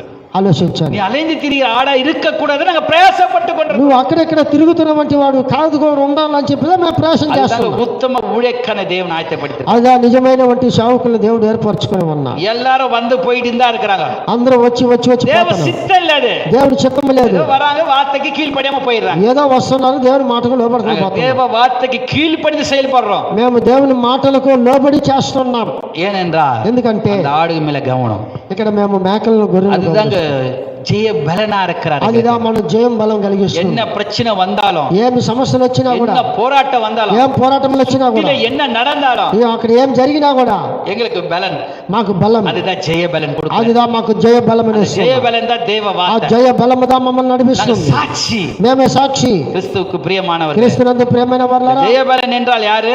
ఆ దేవుని అనేవాళ్ళు ఎవరు? பரிசுத்த ஆவியின் வல்லமை. పరిశుద్ధ ఆవి బలం. பரிசுத்த ஆவி வல்லமை. పరిశుద్ధ ఆవి బలం. பரிசுத்த ஆவி இருக்கும் போது పరిశుద్ధ ఆవి ముందుకుంటే ஜெய பலனா இருக்கிறோம். మనం జయ బలముగా ఉండాలి. அதான் அப்போஸ்தலர் 1:8 சொல்லப்பட்டிருக்கிறது. అది అపోస్తలుల 1:8 చెప్పబడుతుంది. பரிசுத்த ஆவி உங்களிடத்தில் வரும்போது, పరిశుద్ధ ఆత్మ మీ మధ్యకు వచ్చినప్పుడు நீங்கள் பலன் அடைந்து మీరు శక్తిని పొందుతారు. யூதா முழுவதும், యూదా దేశమంతయు எருசலேம் முழுவதும் భూదిగంతమాల వరకు సాక్షిగా నాకు సాక్షులై ఉంటారు. இங்கு ஆண்டவர் ஆயத்தப்படி இருக்கிறார். ఈ రోజు దేవుడు మనకు సిద్ధపాటు చేశాడు. பரிசுத்த ஆவியின் வல்லமை இருக்கு. పరిశుద్ధ ఆత్మ బలం ఉన్నది. அந்த பரிசுத்த ஆவி வல்லமை ఆ పరిశుద్ధ ఆత్మ బలం ఉంటే, பலப்படுத்துகிறதா మనల్ని இருக்கு. బలపరుస్తుంటే, இந்த ஊழியத்தை செய்ய మనం సంఘమును నడిపిస్తున్నప్పుడు సాక్షిగా இருக்கிறது. ఒక సాక్ష్యముగా ఉన్నాం. அதுதான் ஜெய பலன். అదిదా మనకు జయ బలం అండి. அதுதான் கர்த்தரால் வருகிறது. అదిదా దేవుని యొక్క మాట బలం. ஹல்லேலூயா, హల్లెలూయా, ஹல்லேலூயா. హల్లెలూయా. இந்த நீதிமொழி அருமையாக சொல்லி இருக்கிறது. నేను సామెతలకు చక్కగా చెప్పాను. 21 அதிகாரத்துல 21వ అధ్యాయంలో 31 31లో குதிரைகள் யுத்தத்துக்கு ஆயத்தமா இருக்கலாம், గుర్రములను యుద్ధములు ఆయుధముగా ఉన్నాయి, ஜெயமோ கர்த்தரால். అయితే జయం அப்போ எப்படி வரணும்னா ఎట్లా వస్తుందంటే ஜெயதொனி, జయధ్వని. தேவனை துதிக்கணும், దేవుని స్తుతించాలా, தேவாலயத்தில் దేవుని துதிக்கணும். ఆలయంలో స్తుతించాలా. இரண்டாவது, రెండోది, நம்ம ஜெய தேவ வார்த்தை கீழ்ப்படியணும். మనం దేవుని మాటకు లోబడాలి. மூன்றாவது, మూడవది, பரிசுத்தாவின் பலனை పరిశుద్ధ ఆత్మ వచ్చినప్పుడు சாட்சியோடு இருப்போம். మన సాక్షులుగా கர்த்தர் ఉంటాం. ஆசீர்வதிப்பார். దేవుడు ఆశీర్వదించాలి. ఆమేన్. ఆమేన్. దేవుని నామానికి మహిమ కలుగును గాక. ఈరోజు విశ్వాసం యొక్క జీవితంలో 3 జయమును గురించినటువంటి వర్తమానం మనం వినగలిగినాం. మనం జయం కలిగినటువంటి విశ్వాసం కలిగి ఉండాలంటే ఈ 3 లక్షణాలు మనలో కలిగి ఉంటేనే, లేకపోతే సౌలు వల్లే మనం ఉండగలిగితే, సౌలుని బయటికి తోయబడ్డాడు, అభిషేకించబడినటువంటి వాడు. ఆ సౌలు కూడా దేవుని మాట లేదు, తన శరీర ప్రకారముగా ఉండదమంటే దేవుడు గమనించి సౌలును తీసివేసి మరలా సామువేలు ఒక నిజమైనటువంటి ఒక జయము కలిగించేవంటి వాడుగా, నిజమైనటువంటి వారినిగా ఏర్పరచుకొని దావీదుని అభిషేకించి, దావీదు దేవుని మాట ప్రకారముగా ఉండగలిగినటువంటి వాడు గొలియాతును జయించాడు. దేవుని మాటకు చేరాని కార్యాలు సౌలుల్లో ఒక నిజమైనటువంటి వాడినిగా